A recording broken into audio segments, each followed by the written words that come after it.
Very good. All right. Hey, welcome to this episode of Life on the Streets, Greatest Show on Earth podcast. I'm your host, Rick. I'm Tom. And we got some amazing guests for you today. This is going to be a really fun interview. So stay tuned. We got a lot of good stuff coming out of this. We're going to have some fun discussions, some deep discussions, some important discussions, right? So before we move on here, let me first just introduce you. We have Kevin Baker. We have Tracy Ertl. Hey, first of all, kind of give us your background. Go ahead, Go ahead, Kevin. Tracy. Oh, go ahead, Tracy. Go Here ahead. we go.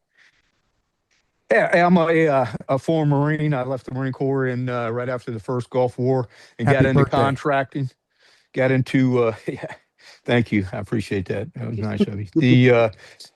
I left the Marine Corps right after the Gulf War. Got into contracting. My first contract was with the DEA, working in South America, doing surveillance, counter surveillance on cartel. Came back from that, worked for a few police departments, two different departments in Mississippi, and then right outside of Atlanta over the year. Did some things there. Came back from the Balkans. Went to Iraq and Afghanistan on various contracts, as we'll talk about later. I'm just going to give you the wave tops. Yep. Because this is my favorite subject, talking about myself, so I don't want to take a lot of time. And we've been doing contracting and training or either operating for the last 30 something years in that environment. So that's pretty much a wave top of me. Go ahead, Kev. Tracy was going to say the Revolutionary War there just for a second. Yeah. Yeah, how was I fighting feel those like it redcoats? sometimes. I feel like Hey, I was there for the first birthday of the Marine Corps. I had a question because I want to throw it in there. If we were operating, does that make us operators? That's a good question. Yeah. Yeah. I mean, can we Yeah. consider ourselves operators? Yeah, absolutely. Sure. Okay. If you It got, depends on who you if ask. you got some Velcro and it's black, you are an Okay. operator. All right. So don't get me started on that. Go Yeah, we ahead, talk- Kevin. We were talking about Speedos earlier, so that's where the Velcro comes in. If you can wear a Speedo, you're an And operator. I'm not standing up, right? So you won't see the Speedo. Yeah. If you can Again, hey, wear guys, one thanks. and are willing, you're an operator. Hey guys, thanks for having us again. I'm former law enforcement. I was in law enforcement for 11 years, worked in Virginia, and down here in Florida where we are now. Worked in patrol, worked in fugitive squad, jump out squad or crime suppression, SRT. That was my law enforcement career. I actually met Tracy. We actually worked together back in the Balkans, back in early 2000. Working in contract work over there, law enforcement missions. Switched over from working with the law enforcement side of the house over with DS or Department of State, doing contracting throughout 2003 up through 2006 until I went strictly into the instructional side of the house over there. But during that time where we were operational, working as operators, I had the pleasure to be able to work on two heads of state, two foreign heads of state, ambassador, UN Security Council. A lot of we have parallel experience with that in the Balkans, Tracy and I, and a lot of high profile, which we'll get into that part of it. The high profile protectees in high threat environments. And then over the last 15 years or so, been strictly into the instructional side of the house, as I mentioned earlier, working with State Department, Overseas Protective Operations Program, and of course, now working in the private industry. That's it in a nutshell, but I'm sure we'll dive deeper. We will, Oh, yeah. absolutely. So now that we've done that and everybody's gotten to know you and everybody's kind of thinking, okay. I'm joking. Is So- there Is that, more? is that the face they were making when they said that? Yeah. Okay. yeah, all right. Hey, I thought there'd be more, but I'm not, I'm not judging. I've heard that before. Yeah, he has heard that before. Oh, I Quite a have bit. no doubt. But I have mostly no from, doubt. oh, never mind. So, An ex-wife or two. so usually we start our show with the tomfoolery moment, but today I'm going to take a little bit of a different turn on this. Okay. So rather than directing my question strictly to Tom and expecting a pat answer, I guess, a made up answer because he never wants to be honest because we all know. Nonsensical. Yeah, nonsensical. I like that. Look at you. Those glasses make you look smart. you- Now you're are you- talking big words. Are you gonna get to a I question? stole that. I stole that No, from those- my dad over there down below with the white beard. I got that from Yeah. him. Nonsensical. He looks like he should be in a caddy convertible right now with those glasses He on. does. Yeah. Ow, chicka wow wow. That was my first steering wheel, unless you didn't notice. Yeah, there you Patty. go. All right. So here's the question, and I'm going to pose it to each one of you and then myself. Okay. So, Tom, we will start with you, though. Of course we will. No. So, what is the funniest life lesson you have ever learned? Mm. Ooh, The funniest tough one. life lesson. especially if Kevin's got to talk about Bangkok. Oh shit. Oriental City. Maybe Tom's got a Bangkok story too. No, I don't. Nope. He's just got the cock stuff. No. No. No way. No. I was gonna say we weren't talking about the country though. All right, go ahead. I'm just saying. Go ahead. Funniest life lesson I've ever learned. Glad you guys are drinking. We can blame it on something. Yeah. No, Yeah. absolutely. I don't know, man. You don't know? That's like Life not off the lesson. top of my head. That's a rough one. That's like something That you is need tough. to like. You gotta like give ahead of time because you gotta think about that shit. Why? You know, like It's a life lesson. How much do you have to think about it? I mean, quite a bit of clearly it wasn't a life lesson if you have to think about it. All right, so we'll come back to you. We'll come back to you. We'll kind of everybody will give you a jump start. Pressure. Don't pit Go me ahead, in. Kevin. Kevin, go ahead. See, he's gonna Don't have do that. it, Tom. Because we kind of went down that road earlier, and you guys talking about French guys and speedos. Before we went live. Is this I- the Dubai story? Oh, go No, ahead. no. This is about a Romanian. Oh, With you the know, giblet. So I will say this. If for some reason someone of the same sex becomes enamored with you, Don't pass him off. the easiest thing to do is to redirect them to a better product.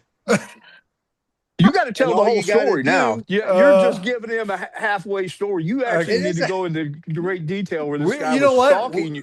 He Hey, was have- stalking you. we have time. I told you we were going I to do know, I a know. watch check So on this, let's just but we say- have time. But we can go deeper, so to speak, for Tracy. Oh, Um, hey. But let's just say that I left the guy with wearing just a towel and not And only flip was flops. and not only was he a little chubby, but there might have been other things too. I left him sitting on the bench outside of Tracy's shower Yeah. so With his that he giblet could hanging out. so that he could further the discussion that he had for us about I don't know what Tracy. This I know it's my story, but you're so involved in it that you may have All to. I remember is the only Romanian I know is Buna Cimafac. So Get away so from me. So I tell you this: as I was setting Tracy up with this guy, if I had pants on, I would have peed in them, but I didn't. I only had a towel also.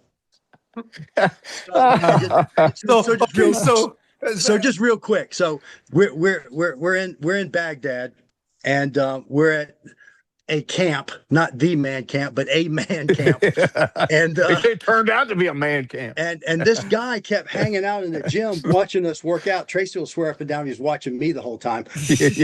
But over the course of the next week, it seemed like everywhere we went, poof, there he was. He just was magically there Yeah. all the time. And there was a couple bathroom incidences where he would pop right in. So I had gotten out of the shower. I was over there, brushed my teeth, shaving my head, doing something. And here he comes with his little flip flops on, everything hanging out, his little towel tied up. And he wants to come over and start having a conversation.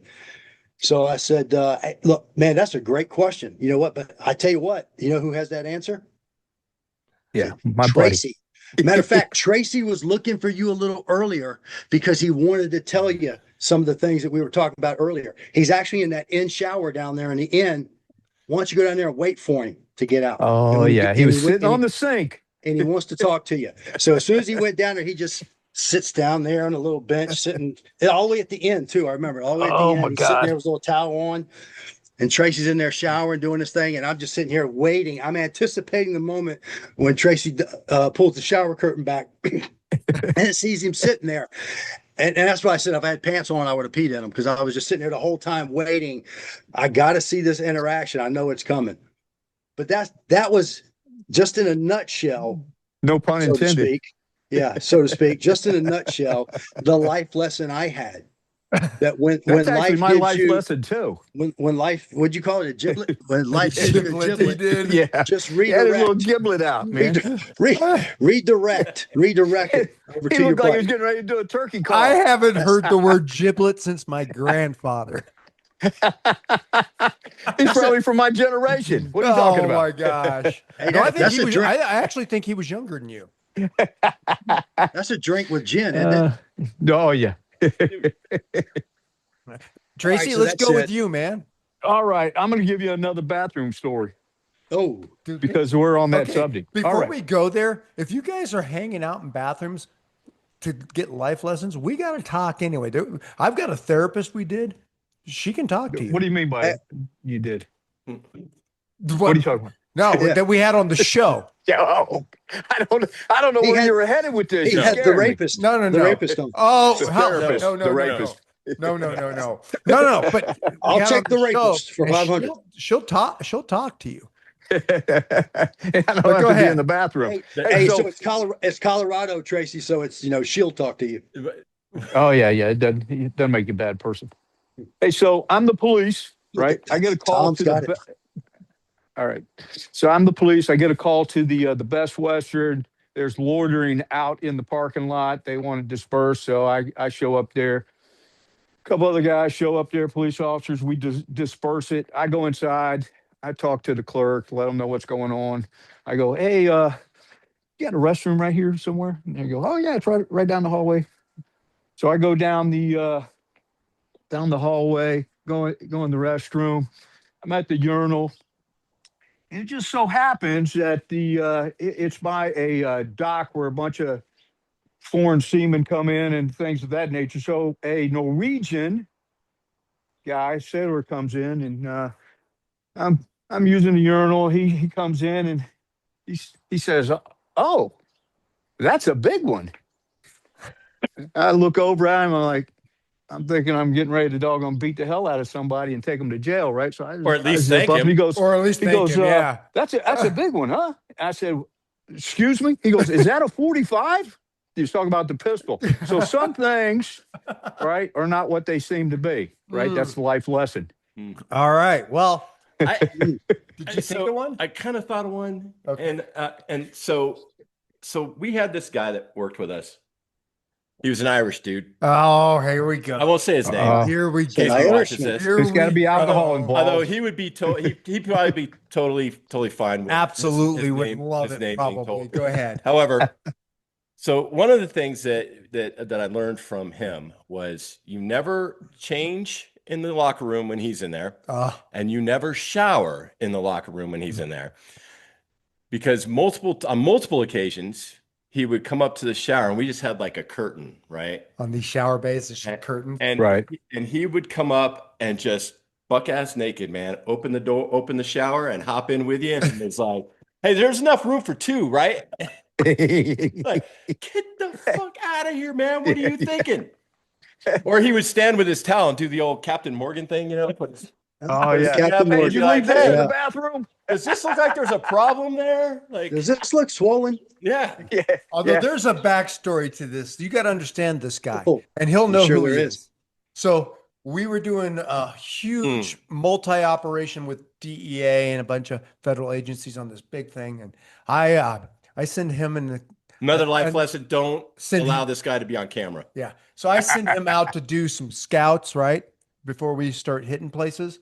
So I have him do some scouts, and he comes in and he's got all these scouts done, and I'm standing up in front of this room. I got the team there. I got all these federal guys there. I got brass there, everybody, right? A lot of women, And okay, from the the- federal agencies, right? The scout's on video. And it's on video, so I'm going to show the location. I'm going to show, we're going through the whole typical scout routes, right? Ball Right. bunkers, all that stuff. So as I put it up there and I hit play, it comes on, and the next thing you know, there's this guy standing there wearing nothing but a boonie cap and boots and naked buck ass naked, and he's doing the Captain Morgan, and he's on camera, and he starts talking SWAT when the smoke clears. And I'm looking at this, and it's all hanging out, and there's all these women from federal agencies. They're like That's dying, awesome. right? And he was in the back of the car doing the same thing, but he was, you guys remember Apocalypse Now? And Right. like at the very beginning when, was it Michael Douglas, right? No, No, what who are you was it? talking about? Martin Sheen. Martin Sheen's going through his whole dialogue, his monologue Right. thing.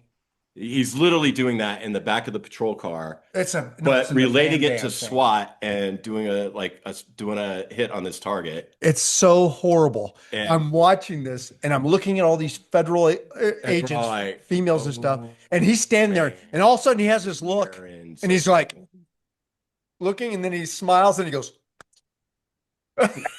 No doubt. he had no idea we were going to do this major. He thought it was just going to be a team thing only, right? He's like, Oh, that's awesome. so that's the history on this guy. You know, it's just that guy.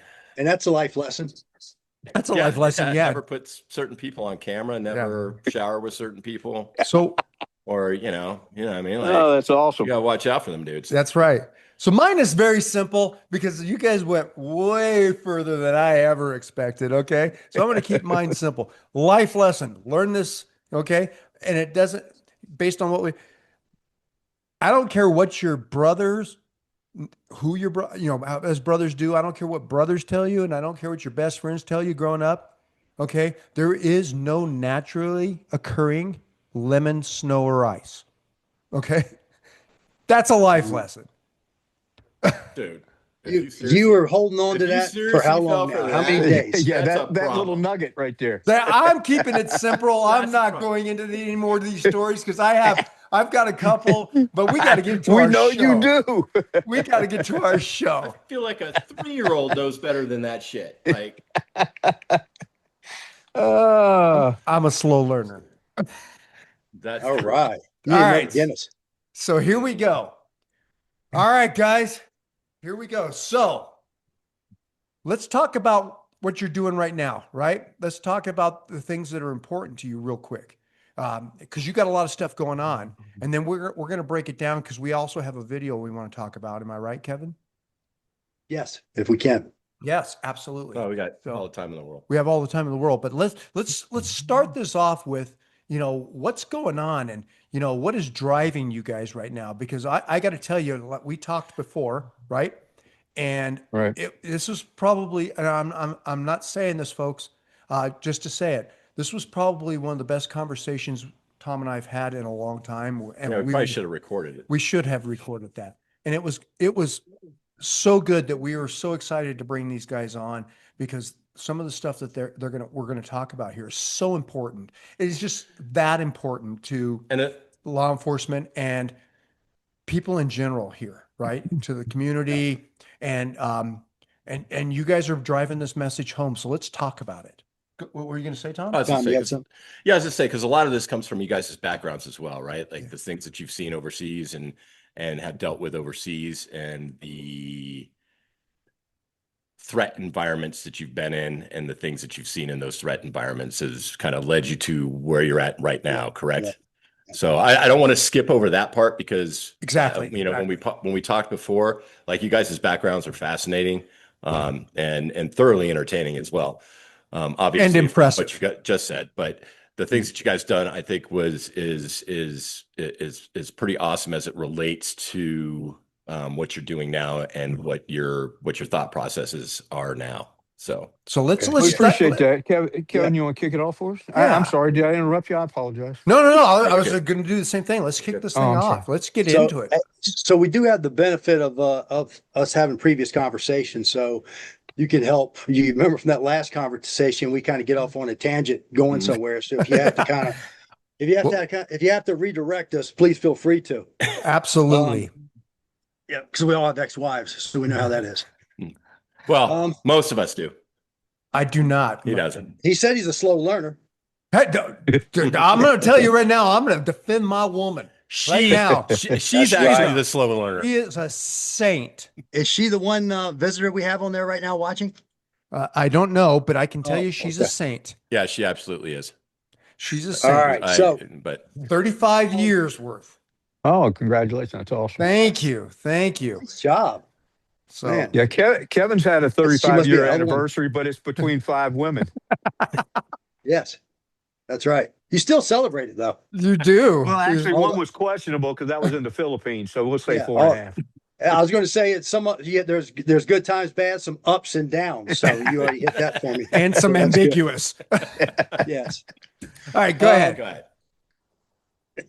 So this would be difficult. Now we got to switch gears. I know. All of a sudden, I All have right. to drive you. Already had to steer you back. Sorry. All right. Hey, it's a good thing we're not drinking. Yeah. All right. So as we discussed in our first conversation, there's been a lot of intel shared recently. There's been a lot of you could just tell during societal incidences how things are kind of escalating. Society has really turned and changed for us over the last couple of decades that we've all seen firsthand. Again, with Tracy and I, recently over the last couple of decades of working overseas or working in that type of environment, we've kind of teeter-tottered a little bit with doing some stuff here domestically, and done a couple of the classes with law enforcement, carbine rifle, a couple other things. Right.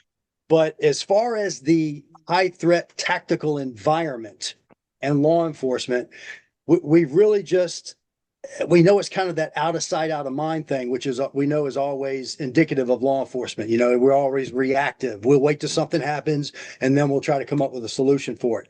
And by that time, it's already evolved into something else, and now we're constantly chasing our tail.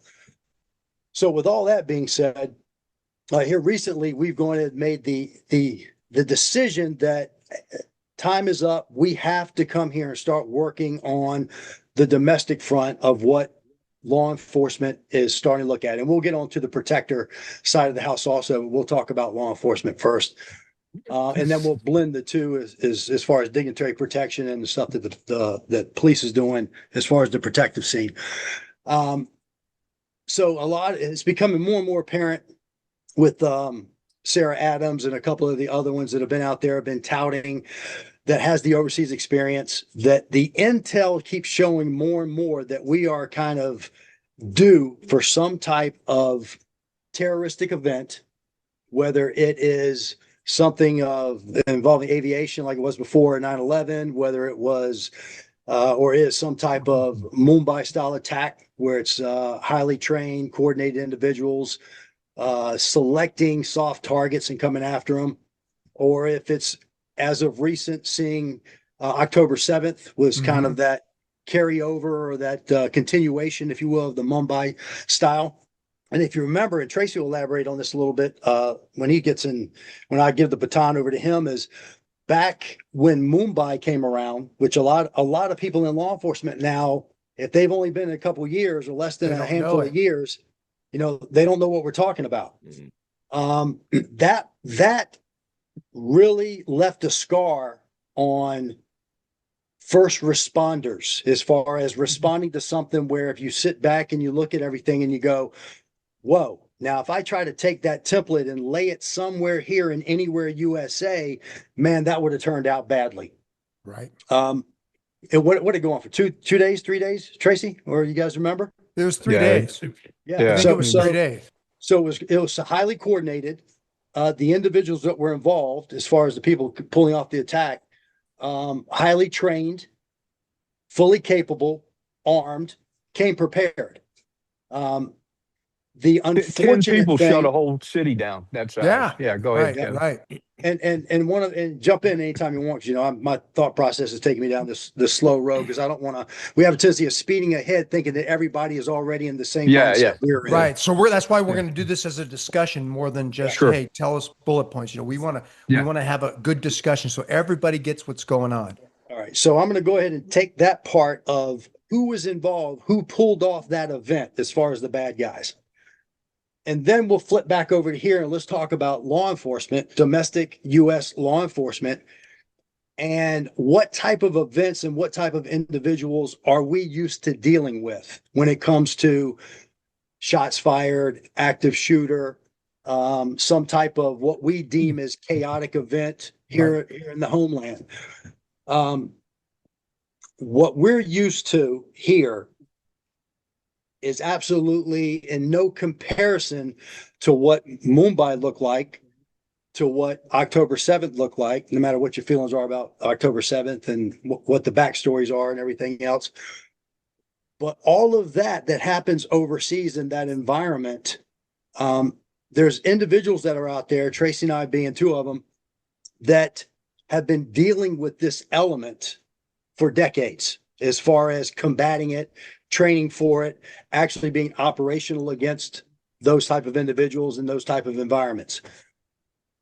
Here, we have not experienced it as of yet. And our last conversation, we just touched on North Hollywood shootout. Right. Right. In 1997, 98, I think it was. 97. 97. Yeah.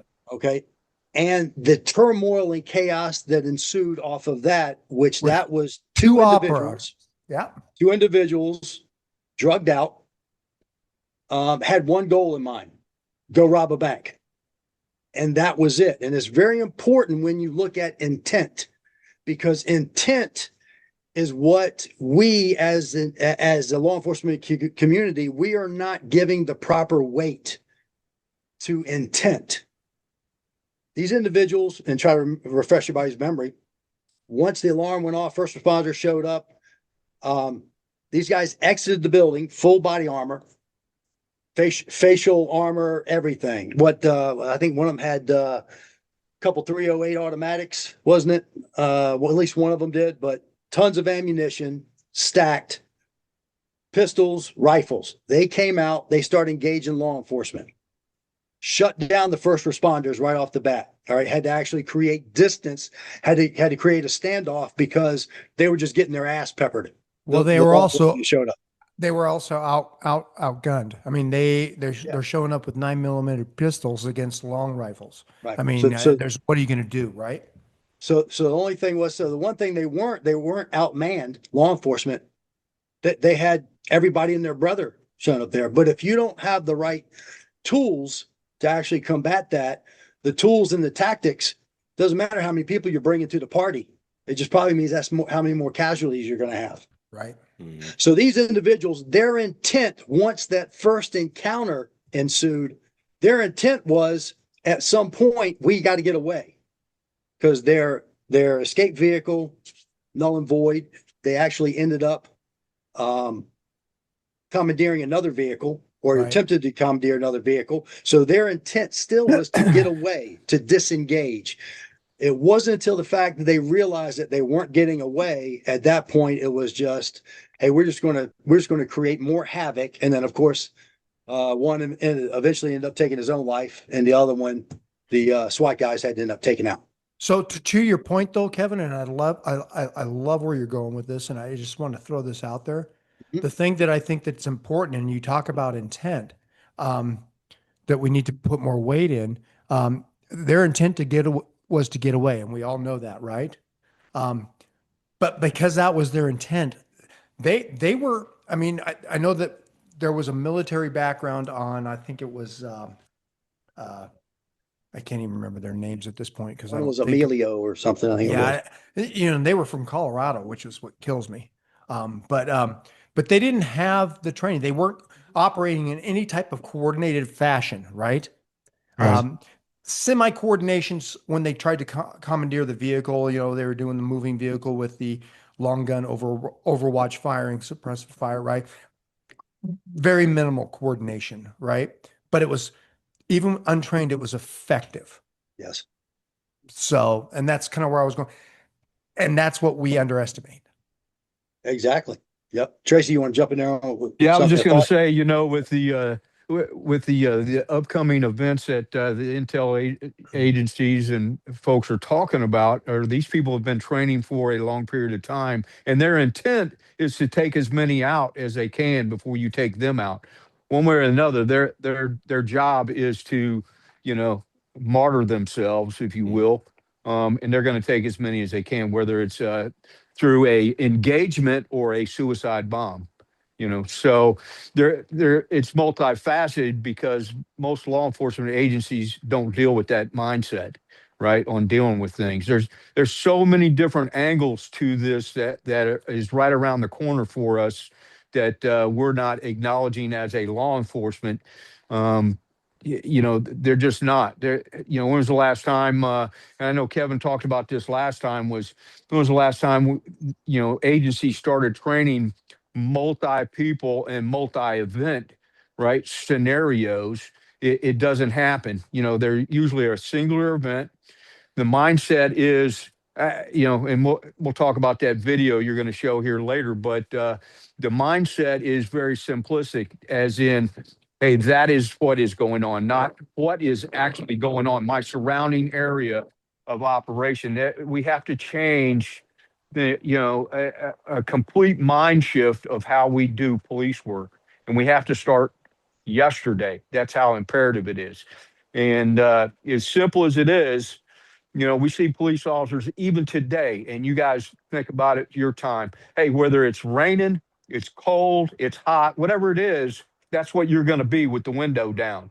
Because the better the car has gotten for the police officer, right? The more soundproofing it's gotten, the worse it becomes for the police officer. He's got to have his windows down. He's got to be part of the environment if he's actually on patrol. You can't hear anything with those windows up.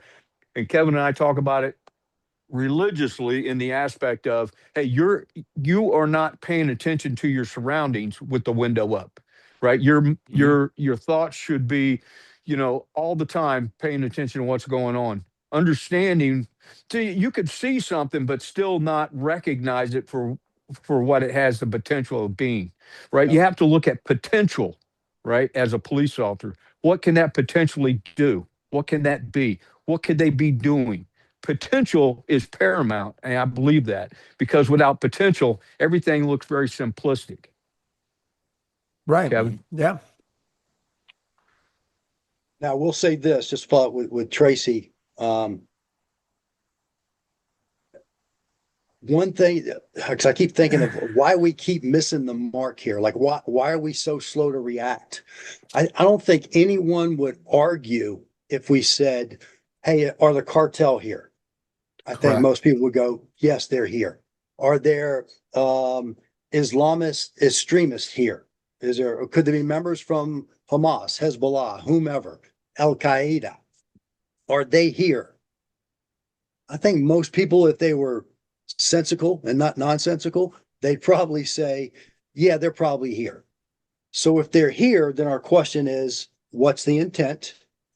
Right. Number two is, if there is ill intent planned, what type of tactics are they going to use? And this is the part where we keep missing out. If we admit that those people are here, then what would make us think they're not going to use the tactics that they've used elsewhere that have made them so successful? Well, and I love that you're pointing that out, because I don't know if if you've been following the events or the news of late, right? But at the federal level, they've interrupted several terrorist plots, right? Plans to implement terrorist attacks here within the United States. And the most recent was the one that it included the people from New York, New Jersey, and then there was the Minneapolis, and they were all sleeper cells that have been communicating. So to your point, we acknowledge that these people are here, right? But we now have definitive proof that they're coordinating, because this was a coordination attempt by these cells that they were going to, and they called it Operation Pumpkin. Does this sound familiar? Because they were going I don't know. so they were going to initiate an attack on Halloween. Yeah, was that Michigan? It was So Minneapolis, wasn't it? Minneapolis Yeah. and New York, New Jersey. They were different cells, Okay. all Yeah. communicating and coordinating. And thank God our intelligence community and the federal law enforcement, FBI and other agencies, picked up on this, acted swiftly, dealt with it. But I mean, again, to your point, it was unfolding, and the intent was clear, right? Create as much chaos, as much damage, and as much fear as they could. But that's I think the overall problem with it is like you were saying, why are we missing the boat on this? Is because of where I think local law enforcement is versus maybe where the feds are at, right? Like, so for instance, local law enforcement agencies, city agencies, sheriff's Even departments, state. whatever, they're geared more towards the reduction of crime in their little world, right? They could show the stats that we've reduced assaults, we've reduced homicides, we've reduced Yes. auto thefts. You know, those are all the big important things to those lower agencies and their administrations and their command staffs and the city administrations or the county administrations, whatever it is. And that those other things, these terrorist the potential scenarios, are something that the feds have to deal with. When in reality, all it has to do is be one. One has to just slip by. One that the feds don't find, and they find it, they get themselves a soft target somewhere. And guess what? Whatever municipality, sheriff's department, state agency is in the vicinity of that are going to have to deal with it. And they're going to have the proper Your ground zero. proper tactics, proper Right. knowledge, proper tools to deal with the situation at hand when it occurs. And that's where law enforcement's failing, in my opinion, to prepare for. We do the whole active shooter thing, but like you had said, that's to deal with that one scenario happening at one time in one place, Right. and we train for that. They don't train outside the box on what could happen. They don't take people and say, what have you actually thought about? Because I guarantee there's guys like you guys, and there's guys, that have been in the special operations communities that think about this type of thing. Like, this is what could happen potentially. This is what they're training to do and what these sleeper cells are going to do. But that 100%. information Yep. just isn't getting anywhere. Well, the problem is, and I fully agree with you. The problem is, and you kind of hit it on early, Kevin, was the nature of law enforcement in America, in the US, is primarily reactionary. It's Yep. and it always has been. It's Yes. it's reactionary to crime, right? We are not proactive at all. Okay. There are certain things that we become proactive in to some degree, marginally, right? But the things that are important that we should be proactive in, we are not. Yep. And part of that is because it's hard to quantify, right? It's hard to quantify what we've prevented, but it's easy to quantify things that have occurred, right? Yes. And because of that dynamic, in my opinion, okay, these become political check boxes, right? So we're going to address the things that we can show have occurred, have impacted our community, right?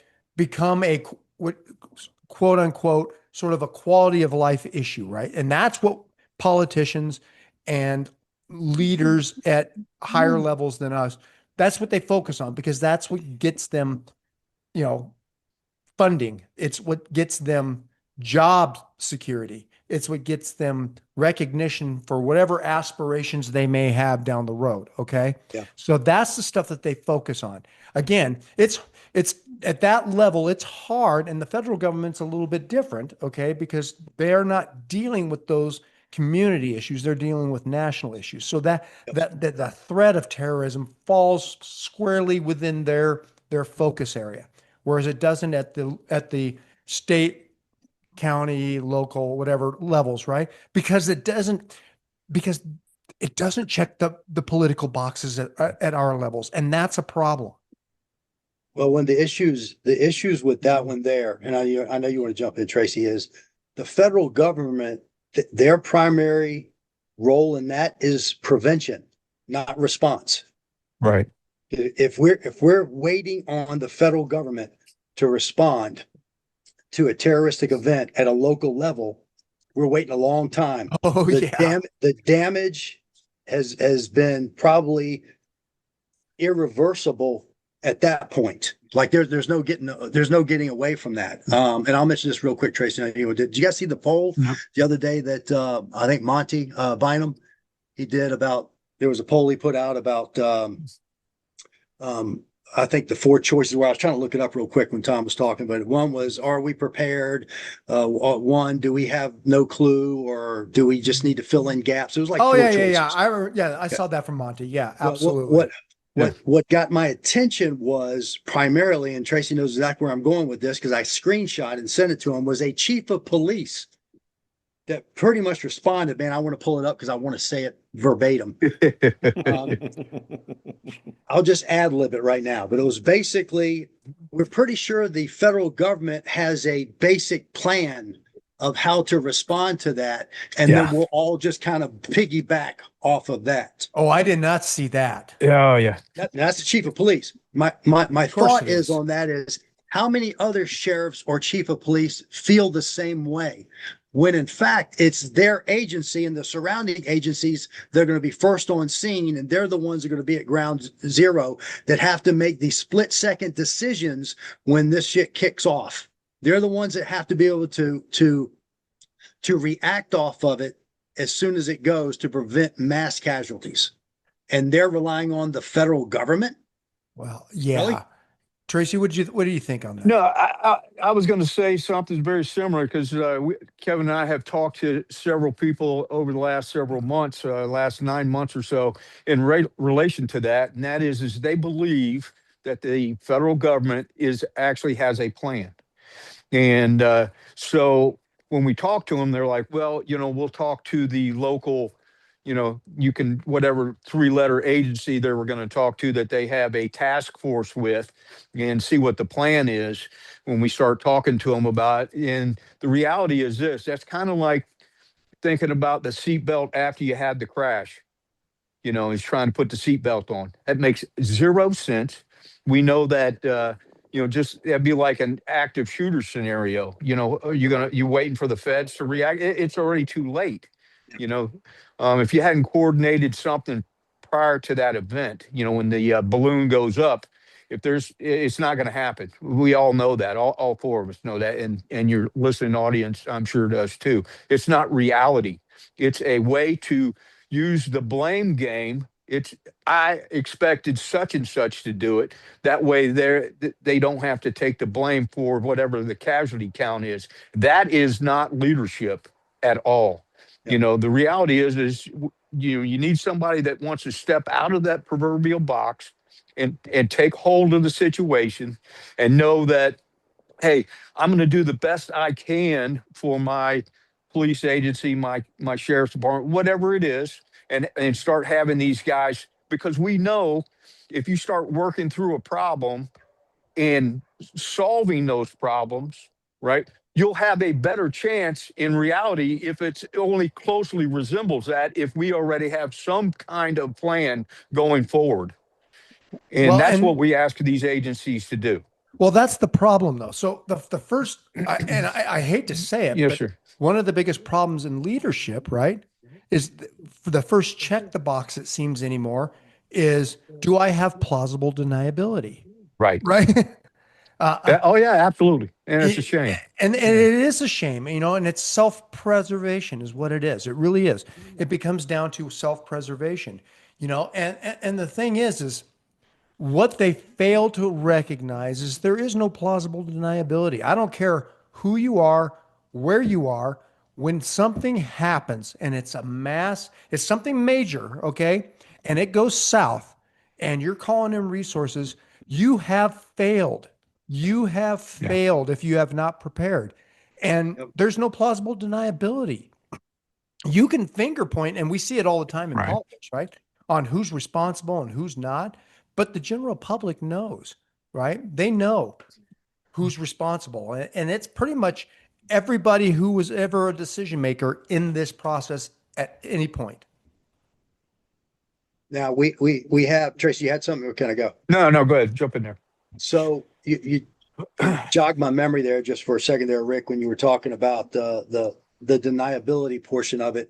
And it's not directly related, but it did bring up this thought of, saw a post the other day on LinkedIn, and kudos to these guys for doing this. And I don't know if you guys have seen it. You guys might have saw it because I know you guys, we're all connected, but it was about the EOC training. I think it was down in Alabama. Yes. Right. So they did this big mock-up EOC training, and they kind of dance around a little bit. Maybe some of it might have been natural disaster related. The other part might have been hostile event. I think it might have been the category that they used, but it's all in the quiet, the comfortability of the EOC. Like that's where they're doing. That's where they're Right. learning fielding phone calls, assigning Coordinating, resources, yeah, calling yeah. people out, the whole coordination part of it, right? Yeah. And they had to feel it under pressure, right? And I'm sitting here watching it and I'm reading it and I'm like, under pressure, you know who the hell's under pressure? The people on the street that are Right. down there that are trying to feed you information of what they see and what's going on, where they're trying to digest why they're getting their asses handed to them and what can they do about it. Right. That right there is pressure. That So- is good. So that post I think it struck a nerve with a lot of people, right? Yeah. It sort of turned on a light bulb for several more, I think.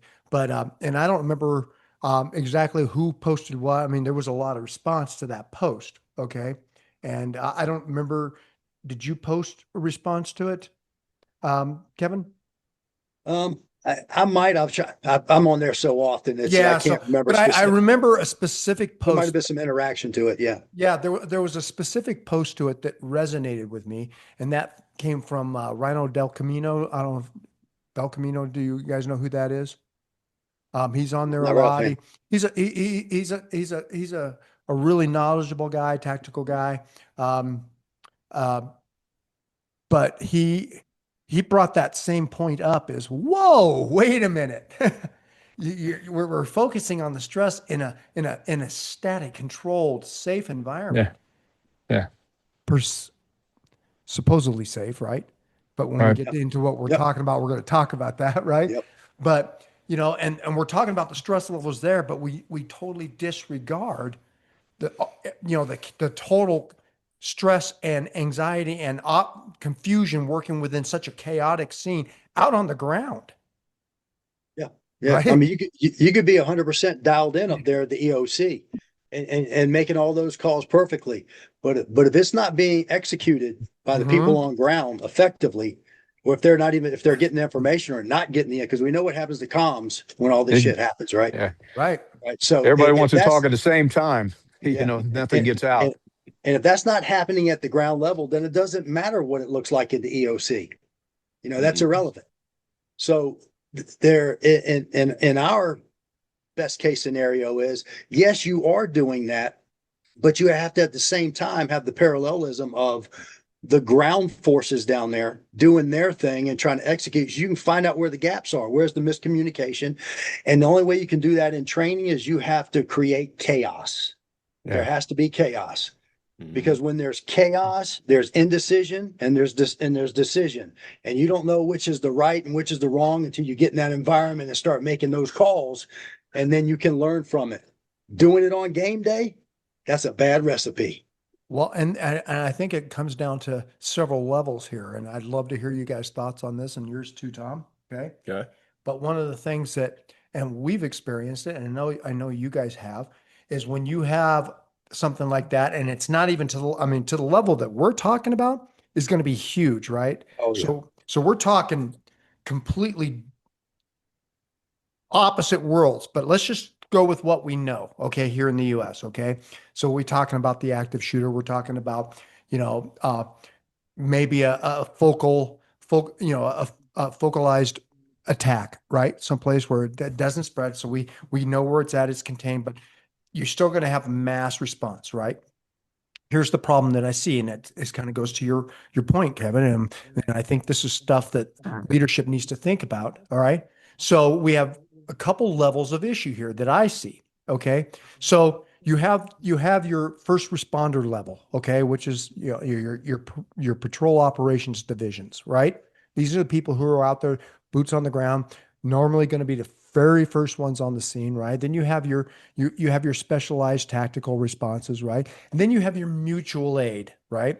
Where they're sending in oftentimes both levels again, right? Well, they'll send, a contingent of boots on the ground patrol officers. They may be sending in, tactical, specialized units or whatever to assist, but they're also sending in other people, people for the EOC, your emergency managers and all that stuff.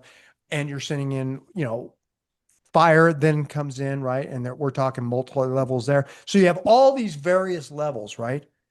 So one, how do you get various levels like that to actually train together? I mean, because that's very complicated. And two, how do you coordinate communication between what I would count right now is if you had a typical, what we would consider mass casualty event, like an active shooter, right? And you get, and I know we've come up with these standardized trainings for active shooter, active killer, whatever you want to call it. Okay. And but it really is when that happens, that goes out the window because not everybody trains the same. So how are we Right. coordinating that, right? How are we coordinating those multi-levels? What do we got to do that? And how do we get funding and backing to do that? Because that is also a budgetary issue that in today's world, we're seeing but police budgets cut right and left. First responder budgets cut right and left.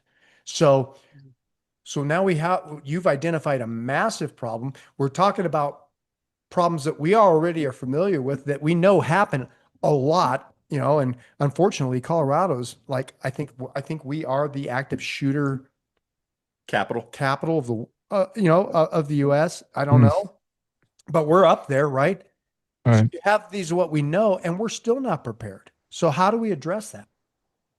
Love to hear some thoughts. Tracy, you want to go in that first? Well, I do know that, and there over the years there have been some federal grants for law enforcement agencies for this um, mass casualty, mass tactical event, right? And they're still floating in the federal level unless something has happened here recently that we're unaware of.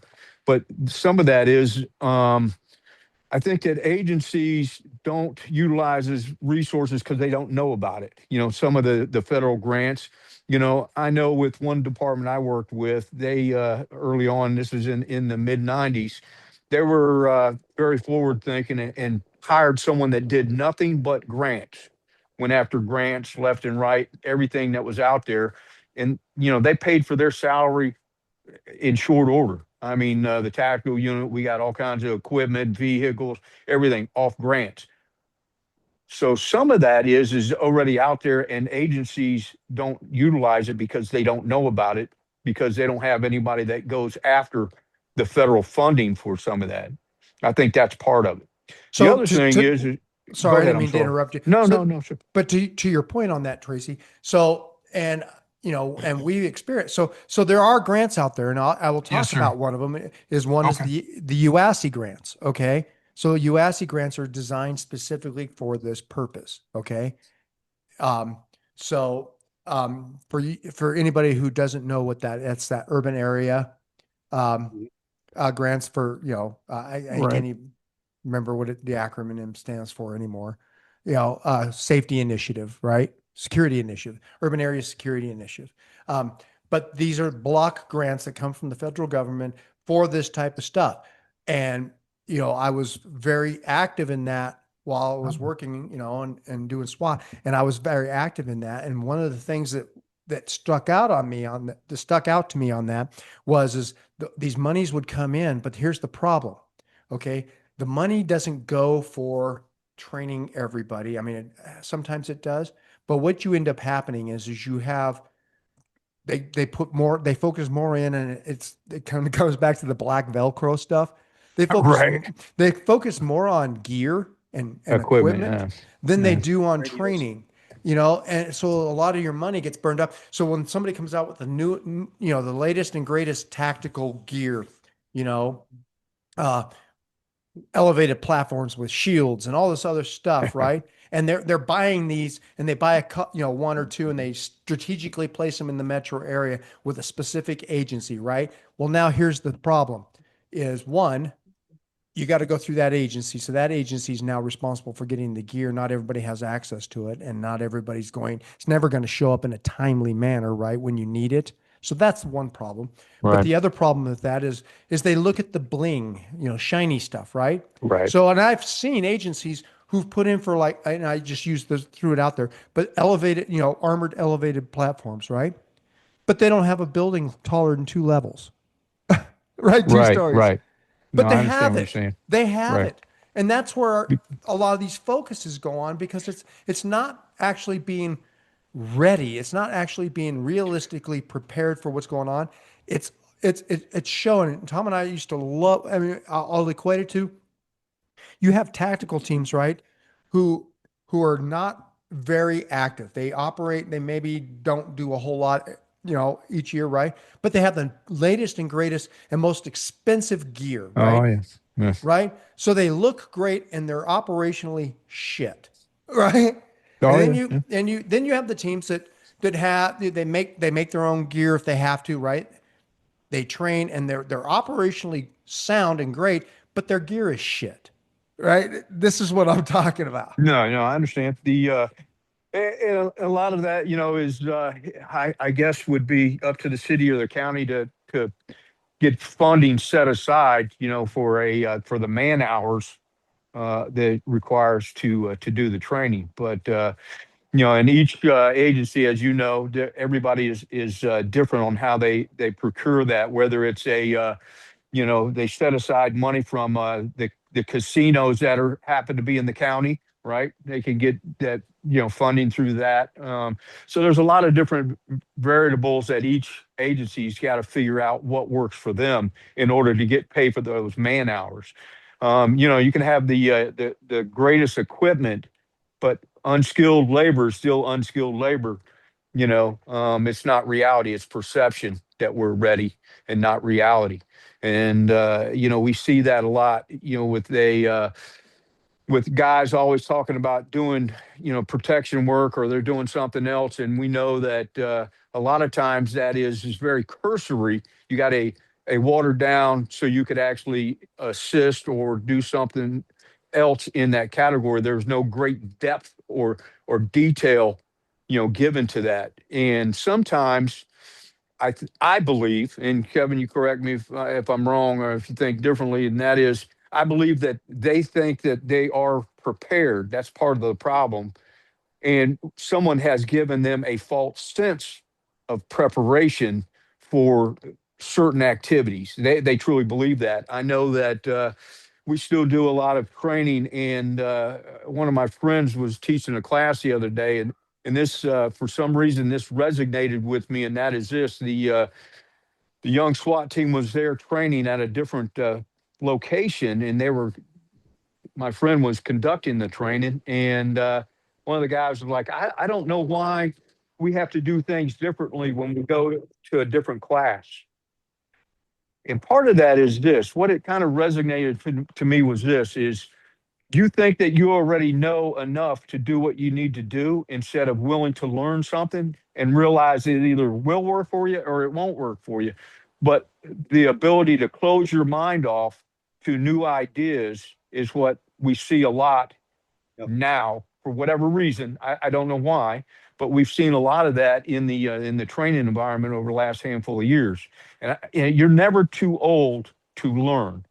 I think part of that is and I always like to throw this out there. One of our greatest founding fathers, Alexander Hamilton, said, "You'll never live long enough to only learn from your own mistakes. You have to learn from everybody else." I love That's the that. whole idea of sharing information. You know, hey, if you had a call out, hey, I want to pick your brain on that call out. I want to grab the good and the bad. I want you to share that information with me so I can learn through your experience. So when it's my time and I recognize that from our conversation, I know what worked for you and what may not have worked for you. Right. But it seems like culturally of late, we see that people are not willing to learn new things, right? Or new ideas, or they may not even be new. Maybe they're just cycling back through again. There you go. Well, and I think that there's also I think and we teach this stuff, and we push this stuff, and I've written articles on this stuff, is that we've moved away from three things. I'll go with three things that I think were so important back in my career, and I'm thinking Tom's too, and yours as well. Is one, we have learned to not accept failure, or at least public, we don't share that, right? We don't do Right. a hot wash. We don't do an after action briefing where we're, have that thick skin, and we say what went wrong, right? Yeah. Don't hurt your Everything feelings. is Don't what hurt went feelings. right. Okay. But you don't learn from what went right, what went No. wrong, right? So but the most professional teams, and they're still out there, and I see them all the time. But it's the professional teams that are doing that, and they're sharing with everybody. They'll put out lessons learned, right? They'll do a tactical debrief for multiple agencies, or, on what went right, what went wrong, and why, and how we're fixing it. And that's what we need to see more of. I mean, we used to see Absolutely. a lot, but we don't see it anymore, right? But the other thing is we've gotten into, just like equipment, but we've gotten into this age of high speed, low drag is like the thing, right? Everybody wants to do high speed, low drag, which we all know that you got to master the basics, and most places don't master the basics anymore, right? They want to do high speed, low drag, something that they're never going to be proficient at. Master the basics and you'll do great, right? But we don't do that anymore. And then when Right. they do come from training, and I'm not saying that you shouldn't get, have an open mind and do new training. I think that everything evolves, right? You should always be a Right. lifelong learner.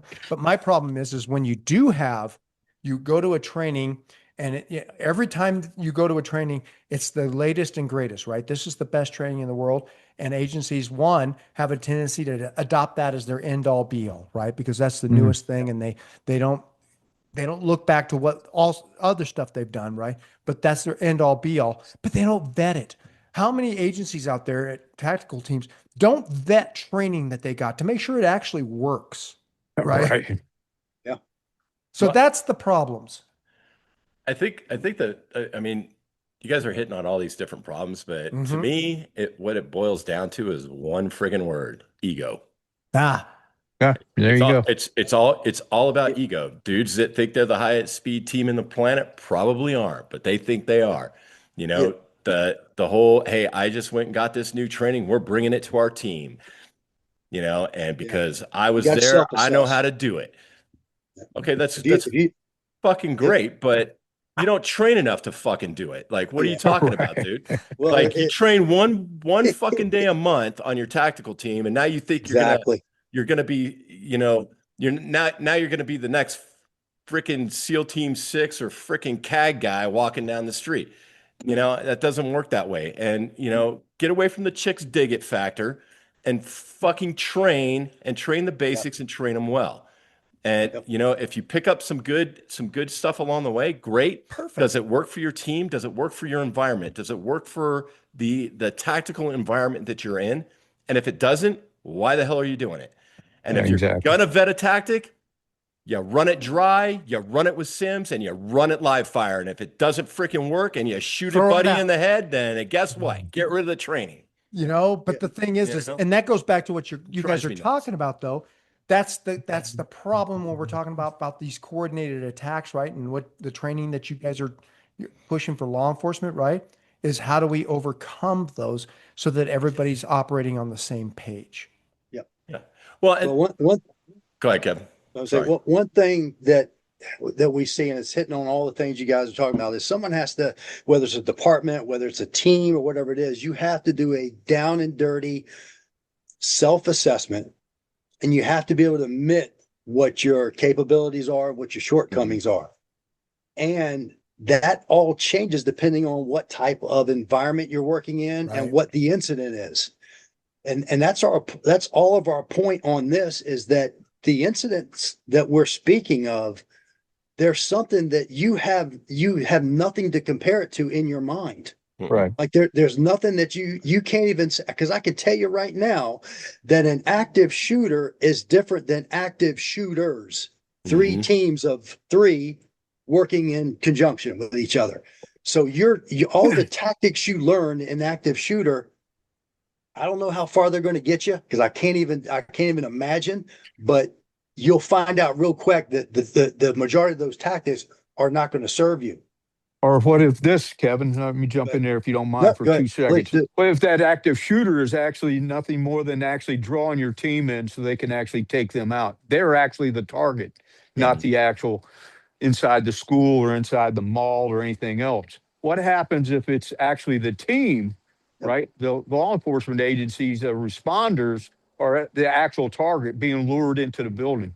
Well, see, that's You the know? point. I mean, if you look at basic bomb response, right? If there's one, there's two. It's any type of, but if there's one bomb, there's two. There's always a secondary, right? But we look at it from like a bomb, call, but we don't do that in tactics, right? Well, Right. So, what to Tracy's point, and we were just at the SWAT round up here in Orlando, and I was having a long discussion with Miami-Dade SRT member, and we had this discussion. I said, basically, this is where a lot of us drop the ball. Is even if you're a TAC team showing up on an objective, right? You're showing up on the objective, and we know where our focus is when that happens based on every other incident we've shown up to, and we know what the objective is. The issue that we can't deal with is that what if you are someone else's objective? Mm-hmm. And Yeah. that's not what law enforcement is used to considering and having that mindset. And that's the part that when they do probing and counter surveillance and they try to find their soft targets and their victims, they look for patterns of response. And you can watch, we'll talk about that video. You can watch any response to name any type of event that shows up, active shooter, car accident, whatever it is.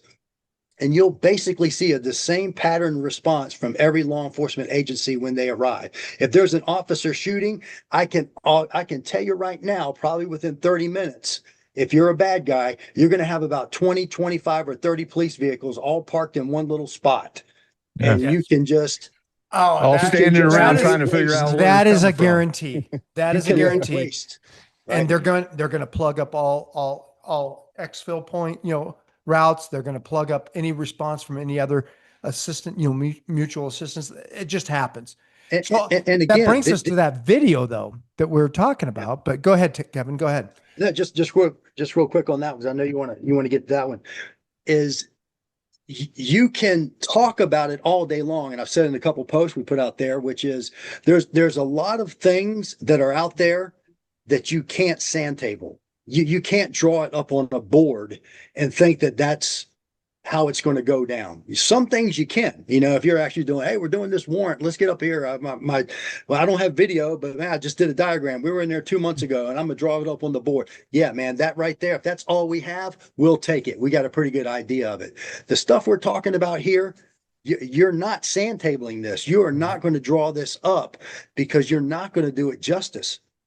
And when you talk about an adversarial element that watches and they know how you respond, and it's so easy because we are so predictive on how we show up at a scene. Now, if you injure someone, specifically an officer, you know exactly, I don't have to tell you right now, we all know what the response is going to be. We know what that scene is going to look like. And when every officer shows up there, where is their focus and what is their objective? It's all right into one thing. Go ahead. I just wanted to finish that part before you got into that. So I wanted to show this video, but I'm having an issue bringing it up. I know you have it, Kevin. Can you bring it up on your computer and share your screen with us? Because I want to have this. All you have to do is share your screen. Yeah, let me work on it because I normally do all that on my iPad. I'm on my laptop today, so let me see. So it's really easy, and Tracy, for whatever reason, it's not working. No, on I don't ours. have it. Yeah. You don't have it on that? All right. Let me just give me a second. You guys ramble on about something else for a second while I actually try this. All right. Well, no, I'm loving this conversation. So while you're doing that, let's talk a little bit about what you guys are doing in Florida right now. All right. So Right now. Right now. Don't. Right now. All right. So right now it's actually a little cold. It's like 70 degrees Don't down even here. So start with me on this. we got that cold front coming through.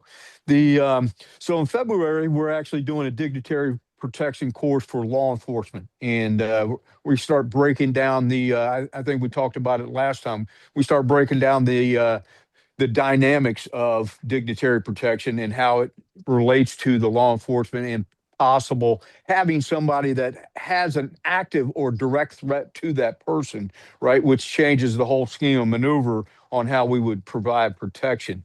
Um, we talk about some case studies, and we actually do a lot of practical application in there. And I always like talking about things that a lot of people, different age groups and different things, but most people know people like the assassination of Robert Kennedy, right? So, back in the 60s. And I talk about that one because it's about perception and not reality. And the reason I talk about that is because think about this. He's attorney general. Very high profile Kennedy family. His brother's already been assassinated. He does his speech, right? At the hotel. He's walking through the kitchen, right? When he gets assassinated. He thought so little of his protection, if you want to call it that, right? That it's perception. He had Rosie Greer as his bodyguard, right? A former football player, had no experience whatsoever, but he was 325 pounds and 6'5". That perception that he's being protected didn't save his life. So we talk about perception versus reality. What are you getting out there, and what are you actually providing for that person um, that requires protection? And I think that is such a great case study because everybody knows Robert Kennedy. Yeah. No, Yep. I think that's a great case study in that. And I think I think that you hit on a good point on that, and the thing is that within law enforcement, let's just take outside of diplomatic security type stuff at the Right. federal level, right? So Sure. let's just take law enforcement in general or Secret Service, but law enforcement in general at the state and local levels. Okay. So, and we've participated, I mean, interacted and protected presidents and Sure. I mean, as a SWAT team. But our roles in those are different. They're different than a close protection unit, kind of like what you're Right. talking about. So ours is more of a supplemental resource, right? We're a response resource. Most often the Right. times we're setting up, sniper counter watch along with, maybe Secret Service, right? We may have that going on, but we also have CAT teams, right? Right. But we're never up close and personal and doing the personal security. This is just not a reality, right? So you either have Secret Service, but we also have other things where, like to your point, where they're bringing in their own security, whoever that may be, right? Right. Now, So some of those things have changed over the last year or so, where you have some of the local agencies actually taking care of political people that have threats, that especially here in Florida, right? Kevin can talk about this. He actually just had a conversation with somebody in reference to that. So, but they will actually provide security just because whether it's matter of fact, yeah, I'm gonna take a step back because I wanted to talk about this is a great place for it. If you guys happen to see the controversy with in South Carolina with Nancy Mace in the airport, I don't know if you guys saw that video or not. I did not. Okay, so there's a video where she actually gets in a dust up, where she's calling some expletives to the airport police and things of that nature. But that's not the important part, right? To us in our business, right? The important Right. part is what she actually detailed out about her protection. And that is this. She says, I get a driver. He drops me off outside the airport. I walk in. As I'm going to the security line, the local police actually escort me through the security checkpoint so I could go through where the airport boarding staff goes. The point of it is because she's had active threats. She's had that voyeurism case last year. So or someone like that, are we not providing protection? You see my point, right? Yeah. So we have a lot of people like that that actually get protection, and they're usually, especially here in Florida, they will get protection from a local agency. And I say all that because a lot of people don't realize that we actually taught the Supreme Court protection detail for several years, and we didn't realize that that was an on-call thing. That the Supreme Court at that point did not get a protection detail. If they didn't want one, they didn't need one. And then if they needed one, they got a driver until Wow. they actually had a threat. And matter of fact, we actually talked to them in great detail. And when the Roberts had I don't know how old she is now, but she was a teenage daughter at the time, he had to pay out of pocket to have protection for her because she didn't rate protection. So my point to all that is I think a lot of times people in a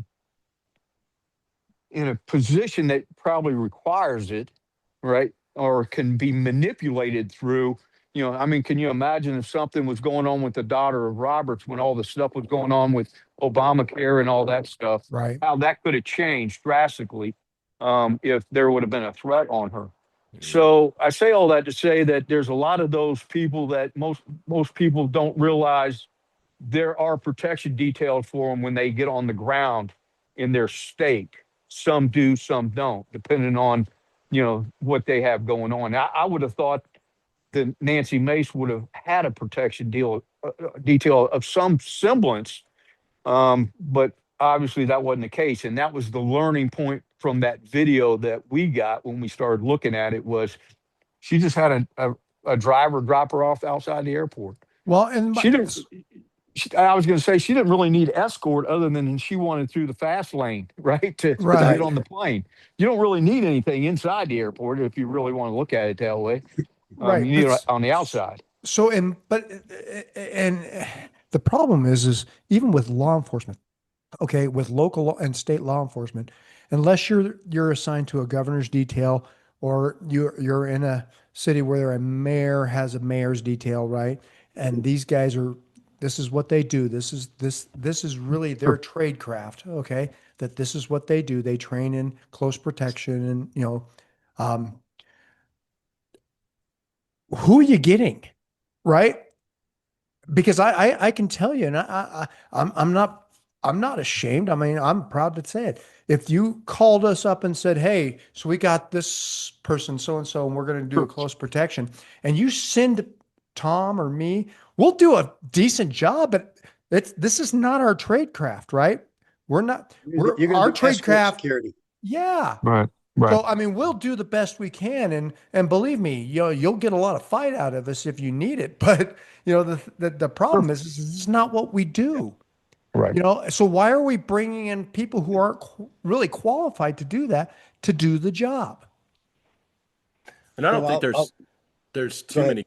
I don't know if there's too many courses out there that do actual like close protection detailed training There's not for many. for No. law enforcement. I mean, I went to one years ago, and it was still, even after the training, I got some good information from it. For that training, yeah. I got some good. It was good training. I got good information from it, but at the same time, I was like, we're never going to do this.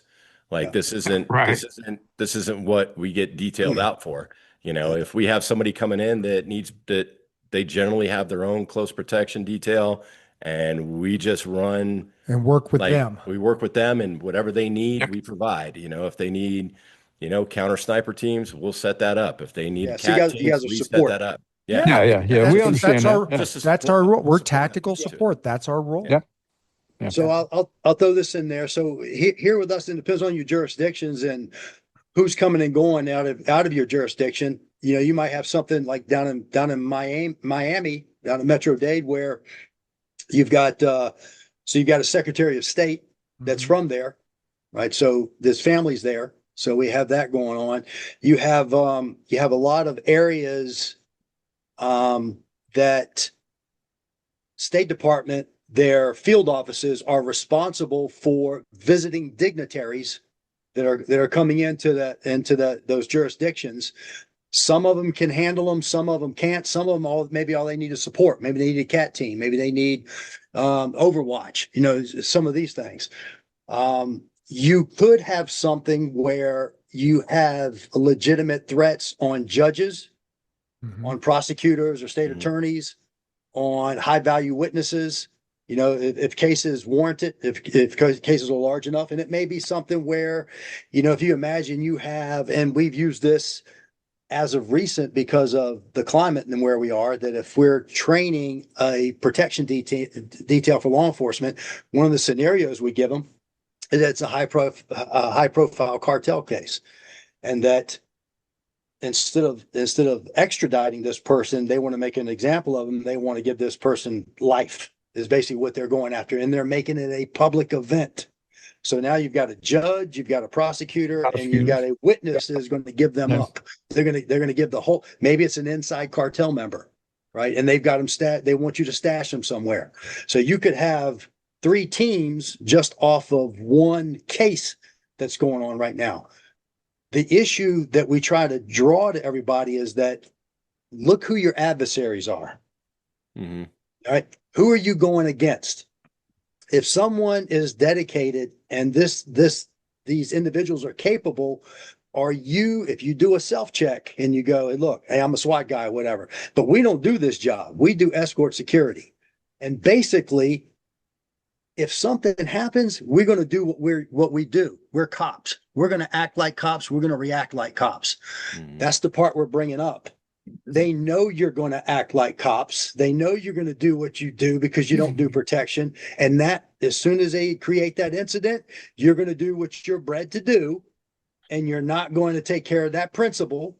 And that's where they have that whole hit set up to be able to do that. All right. You have to train the mind. The mindset is totally different than your average law enforcement. Oh, yeah. You've got to do a complete 180 reversal and realize that you're not there. Maybe you have a stay and fight element, but if your main job is to protect that judge and get him off and get him out of there, you can't be the guy that hesitates and go, oh, wait, I'm supposed to go with him. And go, it's too late at that point. You've already laid right into the well-laid plans of what that whole incident was created for.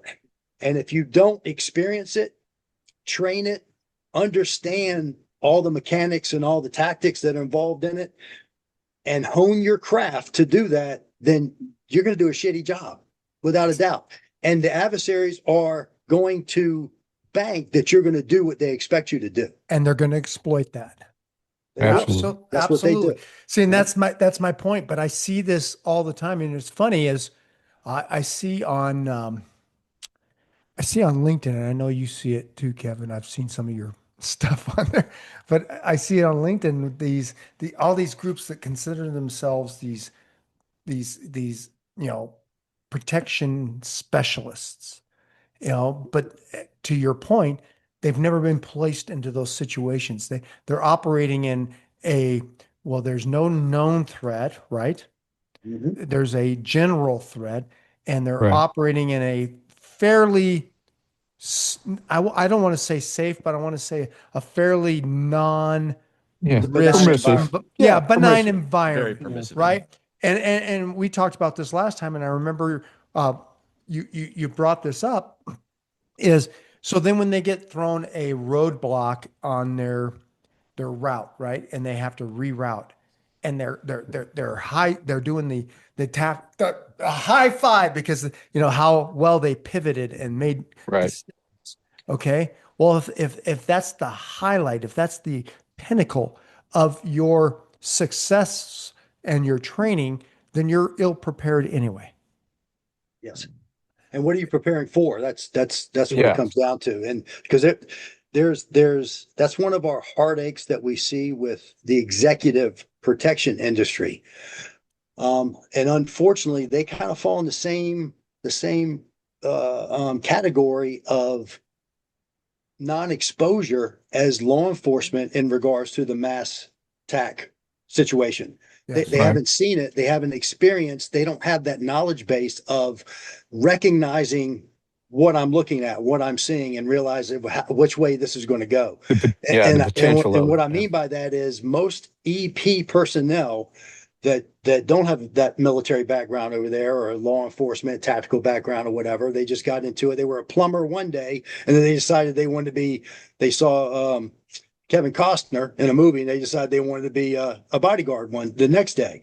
So they go take a class, and everything that they're basing their potential response or any type of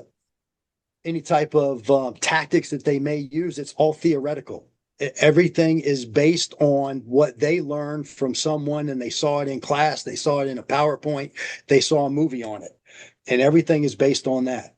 Now, again, going back to the thing I said that brought us here domestically, that's fine. But when you have Charlie Kirk incidences, and then you have the United Healthcare CEO that gets whacked. Now, granted, he didn't have a team on him, but knowing how executive protection actually operates and how they prepare, it doesn't take a whole lot of strategy to be able to initiate an attack, a successful attack on a CEO with a 1 or 2 person executive protection Yeah. detail.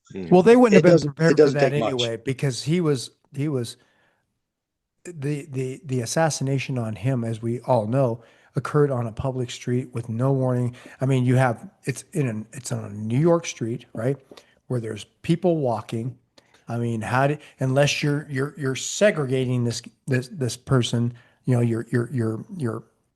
your principal, unless you're segregating them completely from all this. I mean, you're always going to be in a reactive mode. It's not, there's no way they would have protected that. You know that, I know that. Yes. And right. No credible threat. I'll say this real quick, and I know Tracy wants to chime in. There's a bill of goods that's being sold out there where I'll lay it out here this way. You can't have, on one hand, you can't have, I feel like my life is in danger and I need protection and I have no idea where it's coming from. Right. We can kind of pinpoint it, but it could be based on one incident from a week ago or a year ago or whatever it is. And on the other hand, I don't want to be smothered by security. I don't want Yeah. to. I I don't want want to have complete people autonomy. thinking. Yeah, Yeah, emotions. I don't want Yeah. people to think that I think I'm all that because I have a security detail and whatever. And those two don't mesh. They don't go together. You got to have one or the other. Mhm. Now, over here, if you've got I don't want to be seen with security, or I don't want to be smothered and all this other crap, you would ask someone that's providing that service, can you provide this service? And there's thousands of them out there that will go, yes, we can provide that service and still protect you. Low key. And Low we're key. covert. We are Yeah. covert, low key. You won't even know we're there. Yeah. It's called You know being a why good we won't, witness. You're a you witness. know why? You know why you won't know we're there? Because we're really not there. Yeah, we're Mhm. just billing you. We're and you'll find out witnesses. if there's an actual threat. We're really just high paid witnesses. That's it. That's They're all not it is. providing anything. So that's a whole different subject, but and that you can go down that rabbit hole forever on that one. But it really comes down to threat and threat level, Mhm. whether we're talking about the Right. dignitary protection or whether we're talking about executive protection or close protection, if we're talking about overseas, whatever it is. It's all, you got to have bodies in place. You got to have tactical considerations. You got to have planning and preparation, and you got to have all these what if scenarios that play out. Yep. Tracy will talk a little bit on experience. A lot of all of these components we're talking about, if the experience level is there, you know the threat, you know the environment, you can plan accordingly, and you have the right team in place. If your experience is very myopic or it's non-existent, then you're going to be going off of theory.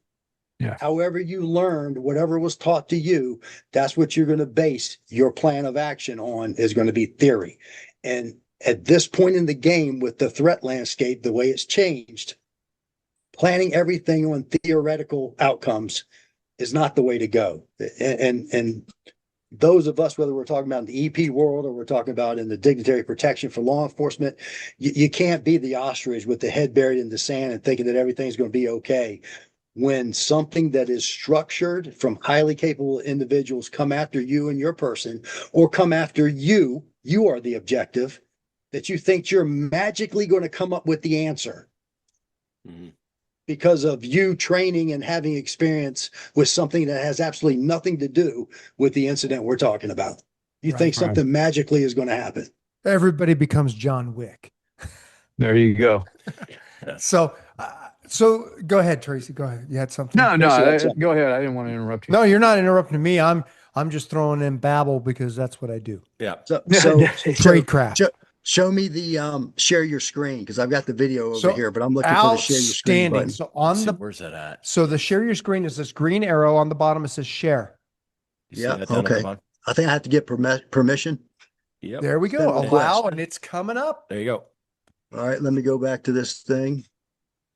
I love it. You're so much farther ahead of the game, and we have a podcast. Look at that. We all That's learned something scary. new on how to share a screen. That's awesome. This is what happens We when you can get a use it. bunch Doesn't of do well you sharing get a stuff whole anyway. bunch of so. old guys into a technical forum. We're gonna figure this shit out. Hey, can you guys see it? Not yet. I may Okay. have spoke too soon. All right. I had the video playing, so But did you click? We accepted. let me go but I- back to share. Let me Yeah, go go back to share.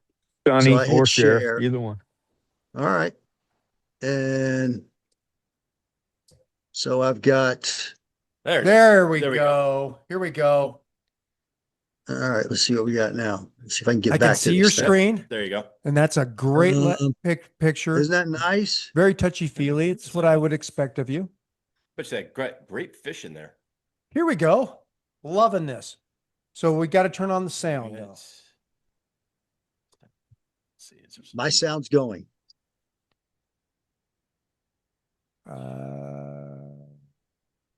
Put his gloves on.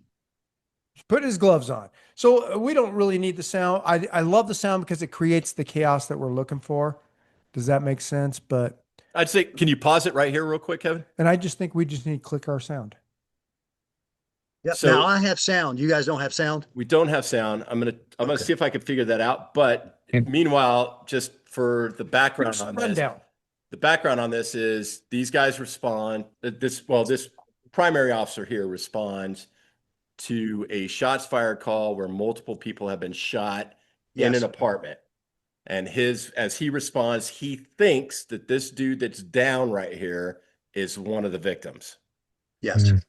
And as he's approaching, unfortunately finds out that he's not. right, he's talking with the individual. So number one is we know, and which we teach all the time, no matter who it is, when you first show up there, you have to secure the scene. What's Yeah. the security environment when you arrive, especially when you know there's Assess. shots fired. Yeah. Yep, shots fired, and there are victims.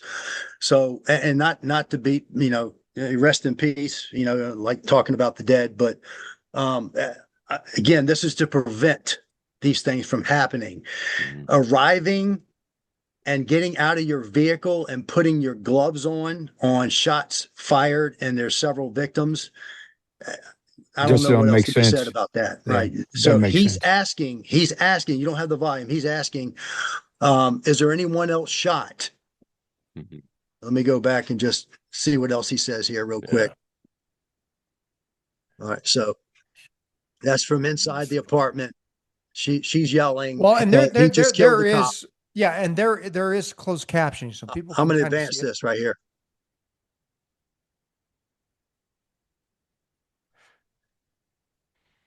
So there you go. So I like this. And while you're doing that, I'm going to hit on this. So this is something that we talked about, right?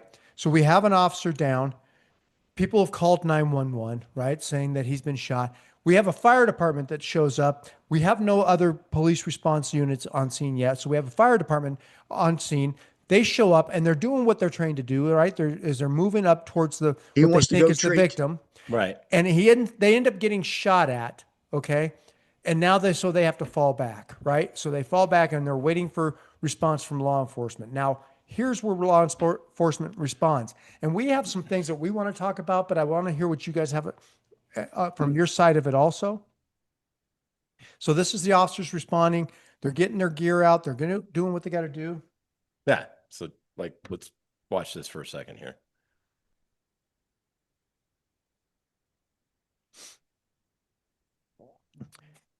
So I'll throw this out there to you guys There we while you go. pause on this one. So Please this do. is, and we want to try to relate it to the situations that we're talking about now, the incidences of where we want to try to get departments or teams trained up for this is, so number one, we have an officer that shows up, he immediately goes down. So now we have officer down. Right. We And have before office- we go further here, I do want to throw out to everybody, we are not Monday morning quarterbacking anything No, from no, these no. officers. This is learning lessons. You know, we can learn from this stuff. These officers did the best they could with what they have. And you know what? My hat is off to them. You know what I mean? This took balls, and they did what they needed to do. So I want to throw that out there. No critique here, learning lessons only. Everybody agrees on that. So let's move Absolutely. forward. Yep. So we're just looking at it along the lines of, based on the possible incidences that we're talking about, the response here, which I think when I sent this to you via email, it was basically, I said, this is anywhere USA. It doesn't matter. It Yep. absolutely is. When they arrive in chaos. So now we have the one person that could give information, the officer, he's down. Down. So there's no intel coming that way to these other officers. So now they're just speculating what's going on. So the only thing they have, of course, is that there was shooter, multiple people down, and now they arrive and the officer's down. The officer had no chance to even get anything out over the radio. Mhm. So he's down. Perfect. So now they're asking bystanders, where's the shooter? Where's the shooter? So when they get out, and this is to the point where we're talking about how we get myopic on that objective. And I'm not saying that it's not the right thing to do. I'm saying that it's natural for it to happen. When I look up, I know where the area is. I see my downed officer. It is unnatural for me to worry about everything that doesn't involve that. You guys agree with that one, right? Absolutely. Yes. Absolutely. Yeah. And I love that. Right. And one of the things that I want to point out, because you can't hear the sound, and I'll let you jump in here for a second with what you have, but I just want to throw out, there is so much information coming to this officer, these officers who he's asking, where's the shooter? I mean, it is such an information overload because you have so many people screaming information to you that Exactly. it becomes impossible to filter that decipher it all. information. Yeah. Absolutely. Go ahead, Tom. So I think I don't want to say that it's an unnatural response. What this is and what this becomes is an emotional response, because what happens is, just like anything else, whether it's a combat environment overseas, downrange, or something in law enforcement like this, your buddy just got shot. Yep. Generally speaking, you're going to have an emotional response to that. And that's, I think, what happens more often than not. Is it's not that it's an unnatural, it's an emotional response to what they're doing. They want to go save their buddy instead of taking a second and actually thinking about the tactics involved in saving their buddy. Perfect. If that I makes agree. sense. If that makes Absolutely. sense. No, it makes absolute sense. And Yeah. I don't think that anybody could argue differently. You Well- know, emotions run high. Mhm. And I know you guys can't hear this, but you can see the shooter that's still down over here, the officer's down here. Right. So the confusion, and again, we say this all the time, is that the situation that will be created is created in the middle of chaos. They want things to be as chaotic as possible, because that's when everything falls apart. When Mhm. everything falls apart, there's no coordination. They don't want coordination, is their enemy. They know Right. that. Right. And I'm drawn to the point that look how chaotic this is, where they look and there's an officer down. There's another person who they probably think is just an injured, but he's the one who's actually shooting. It's the shooter. Now- Yeah. Now Which brings up the point to your point earlier, Mhm. their intent, right? This suspect isn't shot. He's down because he's drawing people in. He's not wounded at this point. He is I'm- down to draw you in. Yep. I don't know if that's 100%. I don't know if he could have been wounded, earlier and he's just still fighting. I don't know if that's the case. But the point I'm trying to make here is that he's the one that's firing. So, and to Tom's point, in addition to the emotional part of, that's my buddy down there and we got to get to him, they're taking incoming. Yeah. So on top of getting to our guy, they're actually taking incoming that they don't know where it's coming from. Mhm. So it has them sucked in behind that vehicle trying to come up with a plan on this. And Tracy, jump in whenever you want here on this, but a lot of the parts that and you kind of prefaced it with this, Rick, was talking about our point of view, like that. What if the setup was that? Mhm. We want to have an officer down, and we may encounter, being if we're the bad guys, we may set it up to where he can still get on the radio and call and try to give information, because we already know what information he's going to give. He's going to give the information he knows, where the shooter is and how injured he is. And then he's going to try to coordinate to get somebody to come in to get him. They're banking on that because they have the other shooters or a V-bid or whatever it is set up, because Right. they know that those individuals are going to come in and under his direction are going to come in and try to recover him. Absolutely. So all that is set up. So this is the chaos that is not really intended to be chaotic, I don't think. I mean, I might be stepping out of bounds there saying it. Yeah. I just think that it just unfolded that way. And I'll say this quick point and I'll stop talking real quick. This in reference to the EOC training we were talking about. Uh-huh. Mhm. So imagine your EOC unit is over there trying to do what they do, whether they're trying to coordinate resources, they're trying to call in, they're trying to coordinate all the efforts that's going on. And all this is going on tenfold at the Right. scene. The information flow that may or may not be coming their way, them having to deal with that and decipher what's real, what's not, what's accurate, and what to do with that information. Like that's the chaotic part that they have to mesh with what's going on at ground zero here on the scene. Mhm. Right. And while this case may not be exactly what we've been talking about, so Nope. who knows if this was the planned intent, this was their strategy, the suspect strategy, who knows, doesn't matter. This And the same represents This is outcome. the Yeah. environment. This is the environment that's Yes, created. this Exactly. demonstrates it perfectly. So thank you for sharing that with us. Let's go ahead. I thought Tracy had something to say. I I'm going did to let this too. play. No, I mean, I don't have the video. I can't see what you guys are looking at. So, Oh, you can't? no. So I have to go off memory. So, but my point is this: is if this is a singular event and it's so chaotic, when we talked before, when you have a multitude of events, you got the active shooters at the mall, people running through the mall. Their whole intent is causing chaos. They're just shooting people randomly, going from one end of the mall to the other.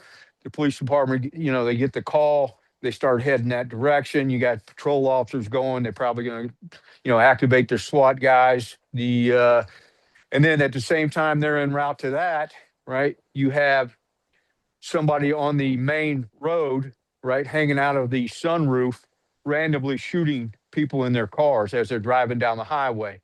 So now you've got people trying to break off, going to the mall, headed to the car, trying to intercept that car. At the same time, you got somebody going to the hospital and actually causing chaos there. And then the reality is the chaos at the hospital, any one of these, right, could be nothing more than to draw in everybody. So you've got a dispersion of your units, right? Whether it's patrolmen, a tactical unit that, most tactical units are 20, 25 guys, and not all those guys are going to be, show up or be activated. So you got a handful of those. How are you going to use those guys in an appropriate manner? How are you going to split them into, different squads? Or are you going to send them to one location or the other? See, these are all the decisions that we want to give scenarios. We have scenarios based off this so they can actually start making decisions, right? And they're not right or wrong. Some are better and some are worse, depending on how they play out. But you start getting a roadmap to success when you're put under duress. right? And those are the things that nobody's talking about. And as simple as this is, right? As simple as this is, have they thought about their body cams, right? Because we know that the Border Patrol quit wearing body cams on the border because the cartel was actually following them off their body cams. When they were activated, they could actually intercept that signal and they knew where everybody was at. So they quit wearing those, right? And a lot of agencies, every time you pull your pistol out, right, you activate your body cam, or your supervisor activates it, or you run code, it gets activated, right? So it becomes not passive anymore, now active, which actually has a signal, right? So even those things that, agency, when we talk about some of this stuff, haven't even thought about. It turns out to be a liability under certain circumstances.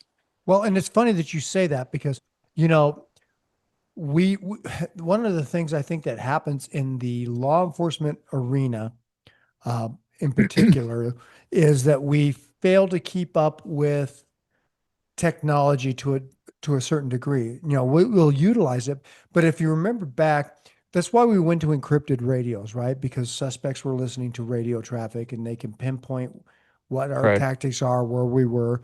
That's why we used to we would do no-fly zones, create a no-fly zone around a specific perimeter, because news helicopters were Right. videotaping locations of tactical assets, right? And all you had to do was watch TV to see where Right. To see what everybody was going was. on. Remember Right. that? And now we've coming into this technical age of, high technical, radios and videos and all this other, GPS and all this other stuff. And we haven't, our tactics and our planning hasn't kept up. No, it's an easy Right. thing, right? Like it's the bad guys always find ways to counteract our tactics, whether that's technology or the actual tactics themselves. Absolutely. You study the tactics, you can counter the tactics. Right. I mean, if you take like one of us, Rick or I, having been on SWAT for so long, and you want to come and hit my house, guarantee you're going to have a hell of a fucking time doing it, Right. because I know exactly what you're going to do and what your tactics are going to be. Technology is the same way. Once we put it out there and we start doing these cool things with technology, bad guys are figuring out how to counterman that technology. It's a cyclical thing, right? Like that's Right. just what's going to happen, and we got to be prepared for that. I mean, I think with this video, it's a good video detailing what could happen as far as the scenarios that you guys have been talking about. Although this video probably isn't that type of scenario, but it No. definitely It highlights a lot of it. yeah, it highlights Right. what law enforcement's response is, and what the bad guys know about it. And maybe, just maybe, it was a probing thing. Maybe this dude just decided to sacrifice himself so somebody else could study what this particular agency's tactic is for a response to an officer down. Who knows? You don't know that that's the case, Right. but you don't know that it isn't either. So Absolutely. having said all this, and we've watched part, and I think this video highlights it so well, and I thank you for sharing that with us, Kevin. But I think it highlights it so well. But so let's just talk about for a second. So Bunch of other shit involved in that video that I have. yeah, but that's another day and another time, right? But I think it highlights the points that you guys are bringing up. So you guys are doing a bunch of stuff, and I love it. You're bringing some stuff to Florida. We're hoping to get you to bring some stuff to Colorado. We're looking to, I'm sure you want to spread it across the country. But if you had something that you wanted to say, or that you would like to say to the leaders, to law enforcement, to those listening, maybe those even in the civilian, because civilian people watch this too, right? Things that you would like to say, what would they be? And I'm going to give you each an opportunity to do that. And Kevin, you're very articulate, so we're going to have you sit there and wait for a second. And Tracy, we're going to start with you. Oh, very nice. Right. Nice. I'm going to see if I can get this off of the thing here. Yeah. What we would say is this: be forward thinking. Think about part of the problem that we see in the world today is we've always done it mentality, and it's like if you talk to Henry Ford, and he said, if I would have gave people exactly what they wanted, they would have asked for a faster horse, right? So with that said, you have to look at the landscape and think about how it's playing out in your world, So in small agencies, they look at, their world is very tight knit. I think you guys alluded to that earlier in the essence of their intel. But you have to look beyond the border of your city limits and your county and your state. You have to look at what's going on in the world and how that deals with the problems that you're going to be dealing with, right? And I think that we as in America, I think we look at just our community and we don't look beyond that as how the world impacts us. And this is what I would say to the law enforcement officers out there is to branch out your thought process. Start reading, right? Whether you're a leader or you're the guy on patrol, you need to be reading. You need to pay attention to the news, right? There's a lot of good books out there. One I would suggest just off this podcast that we're talking about is by Malcolm Gladwell, Blink, right? If you're familiar with that, one of the things that Blink talks about is this. General Von Ripper was brought in. They do a good guy, bad guy thing, right? Us in the U.S. against, adversaries, and they war game it. So Von Ripper was given that, he was a retired general, Marine general. He was given the task of being the adversary. He wound up winning against the U.S. in less than 8 hours. They fired him. All right. So I say all that to say this. All right. The key ingredient to this book is this is what Von Ripper did. He says, I want to be able to understand and dissect information quickly. Who does that the best? Where did he go? He went to Wall Street, day traders, the guys on the floor having to make split-second decisions, right? And he talked to them and got their understanding of how to make detailed decisions with very little information, right? And that's what he did. And he took that to a war process and wound up winning as an adversarial force. So I say all that to say this. You have to be educated, not trained. There's a difference. Be educated, not trained. Train is, hey, you're going to do this, this, and this. I'm not going to be with you. I want to educate you so you can make decisions on your own from information that you have collected, not just from me as a source, but others, right? That's being educated. So that's what we try to pass on is don't just be trained, be educated. And that's what I would say. I love that. Yeah, absolutely. Yep, that's good. Well, Tracy went kind of deep there, so maybe I'll go a little deep. I get on a soapbox every once in a while when they give me a chance. You have to, man. So. You do. For sure. I would say this. I would say this is probably one of the things that I wanted to make sure we touched on during this podcast that we haven't talked about. And it's this. And I have a sports performance background also, and that comes into play because of skill development. The development of skill, something that you take with you, you own it. You can perform on demand when the situation arises based on that skill level. What we're talking about, I don't care if it's doing scenario-based training for dignitary protection or whether we're talking about the MAC-TAC part of it, the tactical, or we're talking about MAC-TAC 3.0. But it's not easy. That's the issue. To pull off the training, it's not easy. You have to create a realistic environment.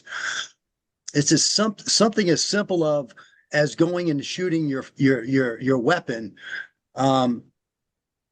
You can be internally focused on how you shoot that weapon, or you can be externally focused on the environment and what is making you draw and shoot your weapon. The reality is, in the heat of the moment, that your mind is externally focused. you get sucked in to what's happening around you, the chaos, the person raising their gun at you, all of these things, you are interacting with the environment. When we go do block training or rote training, we compartmentalize different facets of that scenario and we train just that.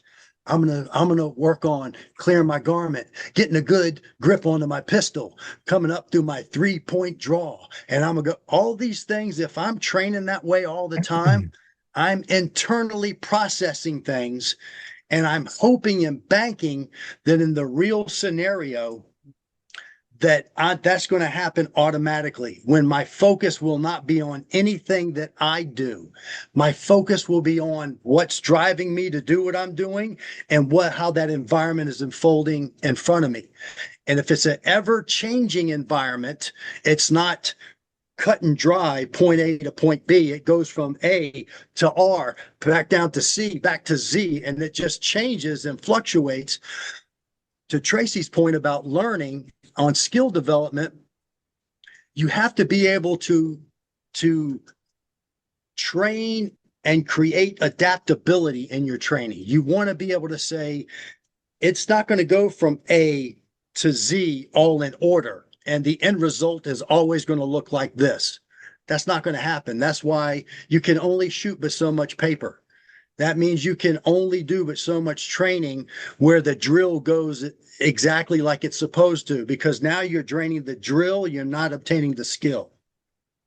So just like that sports performance part of it that I was relating to earlier, the training we're talking about, if I want to create an environment where there's going to be chaos, that decision makers have to be adaptive, that they're going to have to think on their feet. And just when they think they got it figured out, shit, there's another problem. Now I got to change direction.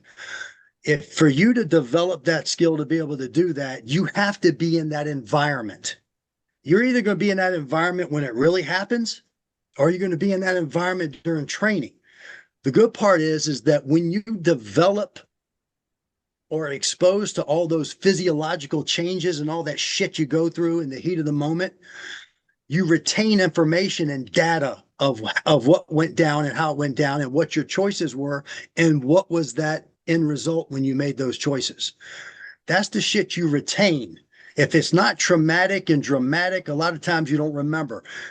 I got hit by a wave runner in 1989 and fracture my pelvis. I can relive that last 30 seconds in my mind and envision everything that happened that last 30 seconds leading up to it. And how long ago was that? That was 1989. Why? Because it was such an impact mentally, emotionally, and physiologically that I retained all that information and I learned from it. To pull off something like that, it's intimidating. It's easy for us to go, hey, we're going to go work on room entries, right?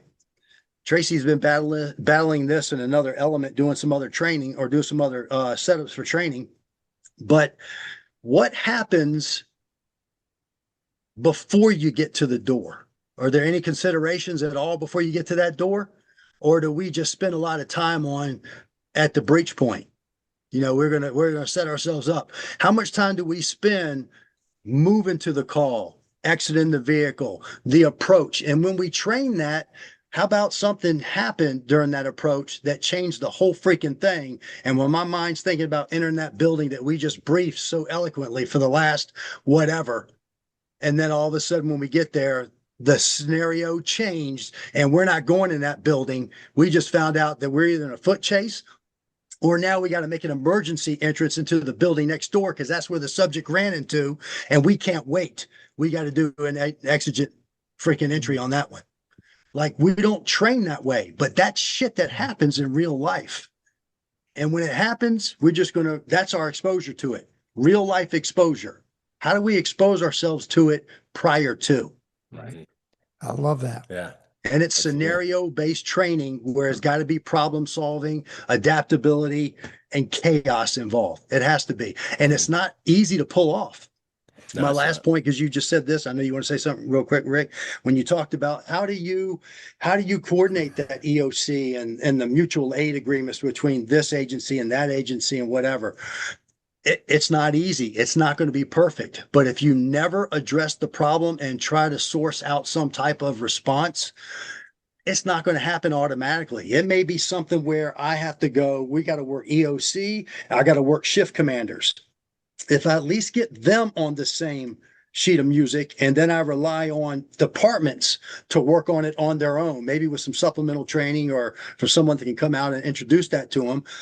But it may be something where if I just have to earmark a couple key people that are making decisions, and then we can build off of that. But if we never address the issue, if that shift commander who shows up, who normally works, he's coming off of his rotation or whatever he's doing, he's on midnights and he's still trying to sort himself out, right?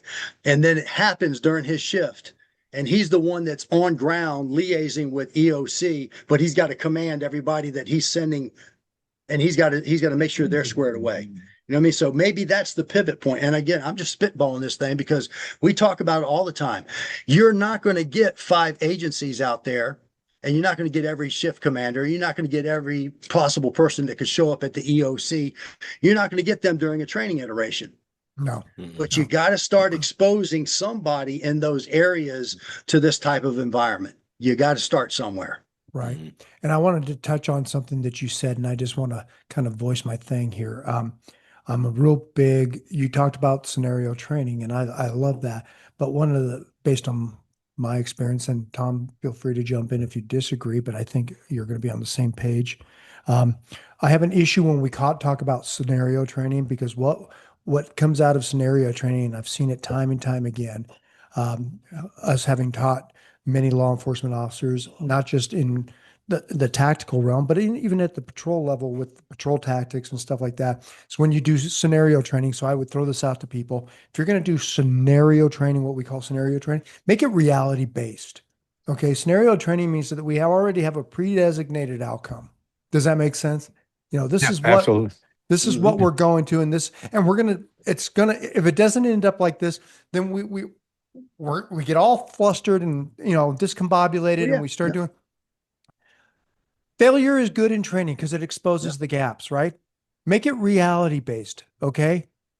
Put everybody through the ringer. Let them figure it out. Let them think on their feet. Let them fail. That's the place to do it. You find out where the points of failure are. Yeah. Get away from scenario based training. Scenario is a generic, ambiguous term. And I see agencies use this where they script out their training. Don't script it. Give me what's going on and let them train and let them figure it out and let them fail and let them go back and learn from that and do it again, right? And then let them fail again on something different, right?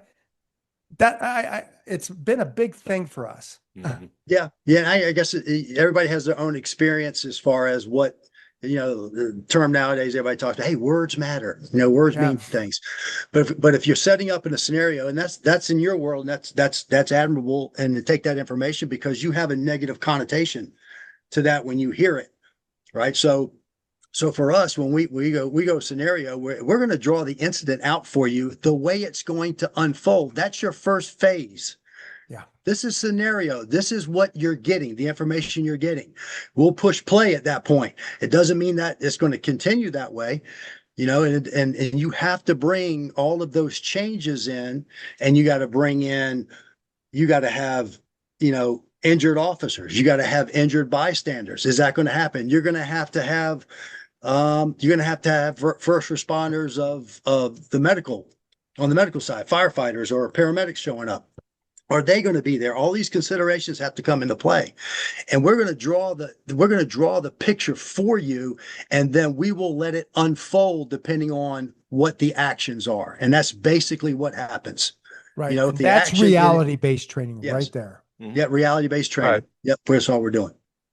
Yeah. So I love that. Maybe the terminology just needs to change. Tracy had something. Go ahead, Tracy. It does. No. I was going to say in relation, and I know, Ken Murray talks about, the reality-based training stuff, and he's great about that. And he obviously the father of simunitions. So, right. But I guess for us, there's a lot with the reality stuff that will bring out some of the points that we start seeing. And I want to bring up this one point because I just saw it yesterday. And that is they're talking about the casualty collection point. Mm. They want to actually move it to the point of impact, if you will. They're talking about, hey, we'll save lives if we bring it closer in to the point of impact where everything is going. And that goes against the grain of what we've been talking about, as in, that is part of the problem. And I say problem, but that's part of the situation that we're talking about with the Intel group, looking at responders being part of the targeting, right? So if we bring that collection point closer to the point of impact, now we're actually making a bigger target for that adversary, right? So we started seeing that for whatever reason. That is a big push right now in the medical side of the TIMS, the tactical emergency Right. medical stuff. Yeah. And they've been talking about that for some time. And I've seen it here recently, still talking about it, even though the intel is telling us that's not prudent to do that, right? That's not something that we discussed a little bit in our MACTAC class about pushing that casualty collection point further Further out. away, right? So they're not part of the actual impact once again. And so I just wanted to bring that up just because I start seeing it, and I just saw another thread, like I said yesterday, in reference to that collection point. The So problem since is we were talking about it. there's not a shared mission there, though. That's the problem, right? Right. So we have individualized missions on the law enforcement side, or on the tactical side, whatever you want to call it, the tactical response side, whether that's patrol, tactical teams, whatever, it doesn't matter. Sure. Their mission is to neutralize the threat, right?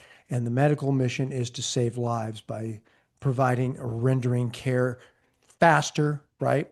When they talk about that golden minute, right, or the golden hour, whatever Sure. everybody has a different term for these things and how they set their lines, but they don't have a shared mission. And I think that's part of the problem. And I'd love to hear your thought on that.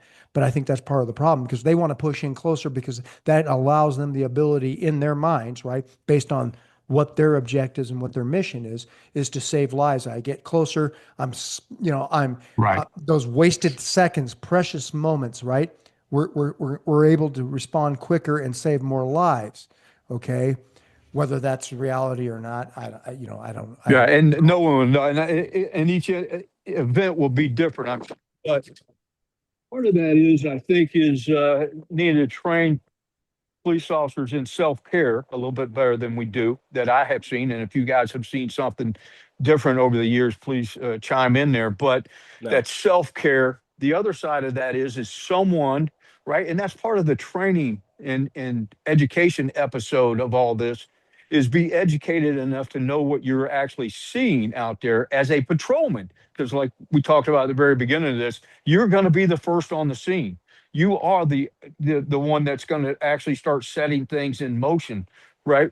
Either good or bad, right? And depending on your decision making. And part of that is how much education have you gotten in that ability to respond and not only see things, but understand what you're looking at developing right in front of you, right? So that information has to get pushed back, right? And, just like you guys are talking about that video, that source of information, right, has to get pushed back as quick as they can, because whoever is actually in charge has to start making decisions and start setting things in motion at that point.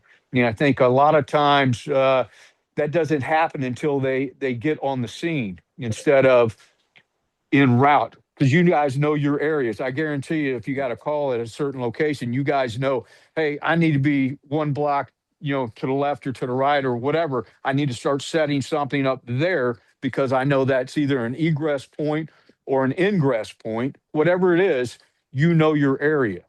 And that's some of the things that we talk about in that MACTA, is trying to get ahead of the curve, right? Getting involved and getting information out. And I always like saying information, right? And a lot of people talk about intel and information. And I always go back to my time as a Marine. I was in a reconnaissance unit. So I always tell people, hey, we gathered information. What you do with it and how you analyze it it becomes intel or not. So I gather as much information as the guy on the ground as I possibly can, so you can decipher the value of that because you have the big picture. So that's what I say to those guys on patrol is you have to be paying attention, start gathering information. Hey, if you know your area and you're driving up and I'm 2 blocks out, I start paying attention, right? I probably pay more attention as I'm coming up to the scene, right? And looking around and seeing what are the other effects that are going on there, right? Not just right when I get there and then I get out, And I always told guys this, I taught at I was a guest instructor at the police academy for years. And what I would say is, and police officers are notorious for this, and that is, I'm done with a call and the other officer pulls up. We want to stand out there and talk about the call. And I always tell them, hey, you're done with the call. You need to go because it's going to turn into a problem or it has the potential for reigniting a problem. Go down the street and talk about it if that's what you want to do. Get off the call, right? So some of that is understanding the value of what is a threat and what isn't, right? And recognizing that, if that makes sense, So that's what I say about the mass TAC course is educating the guy that's going to be on the ground that will recognize what he's actually looking at develop right in front of him. Yeah, for sure. Outstanding. Well, guys, Cool. so tell us again, name of your company for the people out there. Final Option Group. Final Option Option Group. Group. How do they reach you? Easiest way is our website, Final Option Group. What is it, Tracy? Final Option Group, LLC? Yeah, finaloptiongroup.com. Yeah. Tracy set it up. I never that's it. visited. There you go. Final I checked it out. That's it. .com. That's it. Seek them out. And we're both on LinkedIn. Easy to find on LinkedIn. We actually put a lot of stuff out on LinkedIn. We try to stay current with a lot of the law enforcement, tactical, or the protection side of the house. Obviously that's where we try to keep our content kind of geared towards. And there you that's go. it. So for those of you guys interested, you guys got a big event coming up in Florida. We're planning on showing up. We're going gonna to darken your doorstep. And we make you look good because we won't. So come on now. Look real quick on that. That's something we want to give them a little bit of a kudos over there at the Treasure Coast Public Safety Institute over at Indian River State College. It's over in Fort Pierce, St. Lucie County in Florida. There's an individual over there who's in charge of he's the director of the Emergency Management and Specialized Training Division over at the Public Safety Institute. He has a federal background. He's been brought over to try to coordinate training, trying to be, at the forefront of what's going on in the tactical law enforcement world. We spent some time speaking with him. He goes, man, I'm all over it. I love what you're saying, to the point where he's setting up their first law enforcement. It looks like it's going to end up being all SRT or SWAT guys. Dignitary protection. We're doing a 5-day course over there. It's going to be at the end of February. We're doing all reality-based, scenario-based / whatever we're going to do on that one. Role players or the culmination you did a of slash in there, teach. didn't you? Yeah, he did it. Our He was teaching, trying to there may be appease some me. slashing. There's be some slashing in there. But to the point where the gentleman's name is Rod Glover over there. He is actually through the colleges absorbing the cost of the training for the college. For everybody, They're signing up over there. I think it's either 2 or 3 per department. There's allowing to come up. They're going to have a carryover or a follow-on wait list for those that want to be involved. And again, he said this will be the first one he wants to go with. The first one we try to get into to roll with that Mac TAC, but he says no. I think the dignitary protection. That's what we want to go with. Roger that. So we're going to come down. We're going to join you. Hopefully, Nice. We'll do a couple live podcasts. That'd be great. Yeah. This will be a lot of fun. Yeah. We're gonna get involved, do some role play, let you guys beat the shit out of Tom. Yeah, there you go. Yeah. Have Well, one of I you think guys be a we're going to have principal? that Yeah. double-decker bus out there. And Oh, I'm not Oh, going by yeah. any more double-decker we buses. need a suicide bomber role player. Not Yeah. So doing that Does, anymore. does it function? Can I drive it? Yeah. I'll tell you right Before now. the event, you would be able to. Yeah. Yeah. You can go by the bus. I'm Good. getting off the Good. bus, but we're Yeah, coming I'm out. off the I love bus. this. This is going to be great, guys. I want to thank you for joining us. I know this has been a great podcast, a great discussion. I hope people enjoy it. It runs a little long because I think it's probably one of the most important messages that we're putting out there. So I thank you guys for that. Tom? Yeah. I mean, these guys have a lot of great information, and some of it we didn't cover. And so we're definitely going to have you guys on again because there's a Yes. few things that we talked before that we didn't really yeah, get it's into tough. that I would love to Yeah. get into. So we'll definitely do another one Well, we to cover appreciate some you of that guys stuff. having us on. Mhm. So, yeah, Yeah, absolutely. I would like to leave it with this. You guys old enough to remember Coach Bear Bryant, right? Yep. Mhm. He always said this: the will to win compares little with the will to prepare to win. Everybody wants to be a champion. No one wants to put in the sweat. I like that. Exactly. I Let's go. like that. Exactly. Dude, you know what? There's And know something to be your said know for your age. capabilities. That's Yeah. right. Thanks, guys. Yep. All right, Self-deception. guys. All right, Take guys. care. God bless. Take You care. too. Thanks for your time.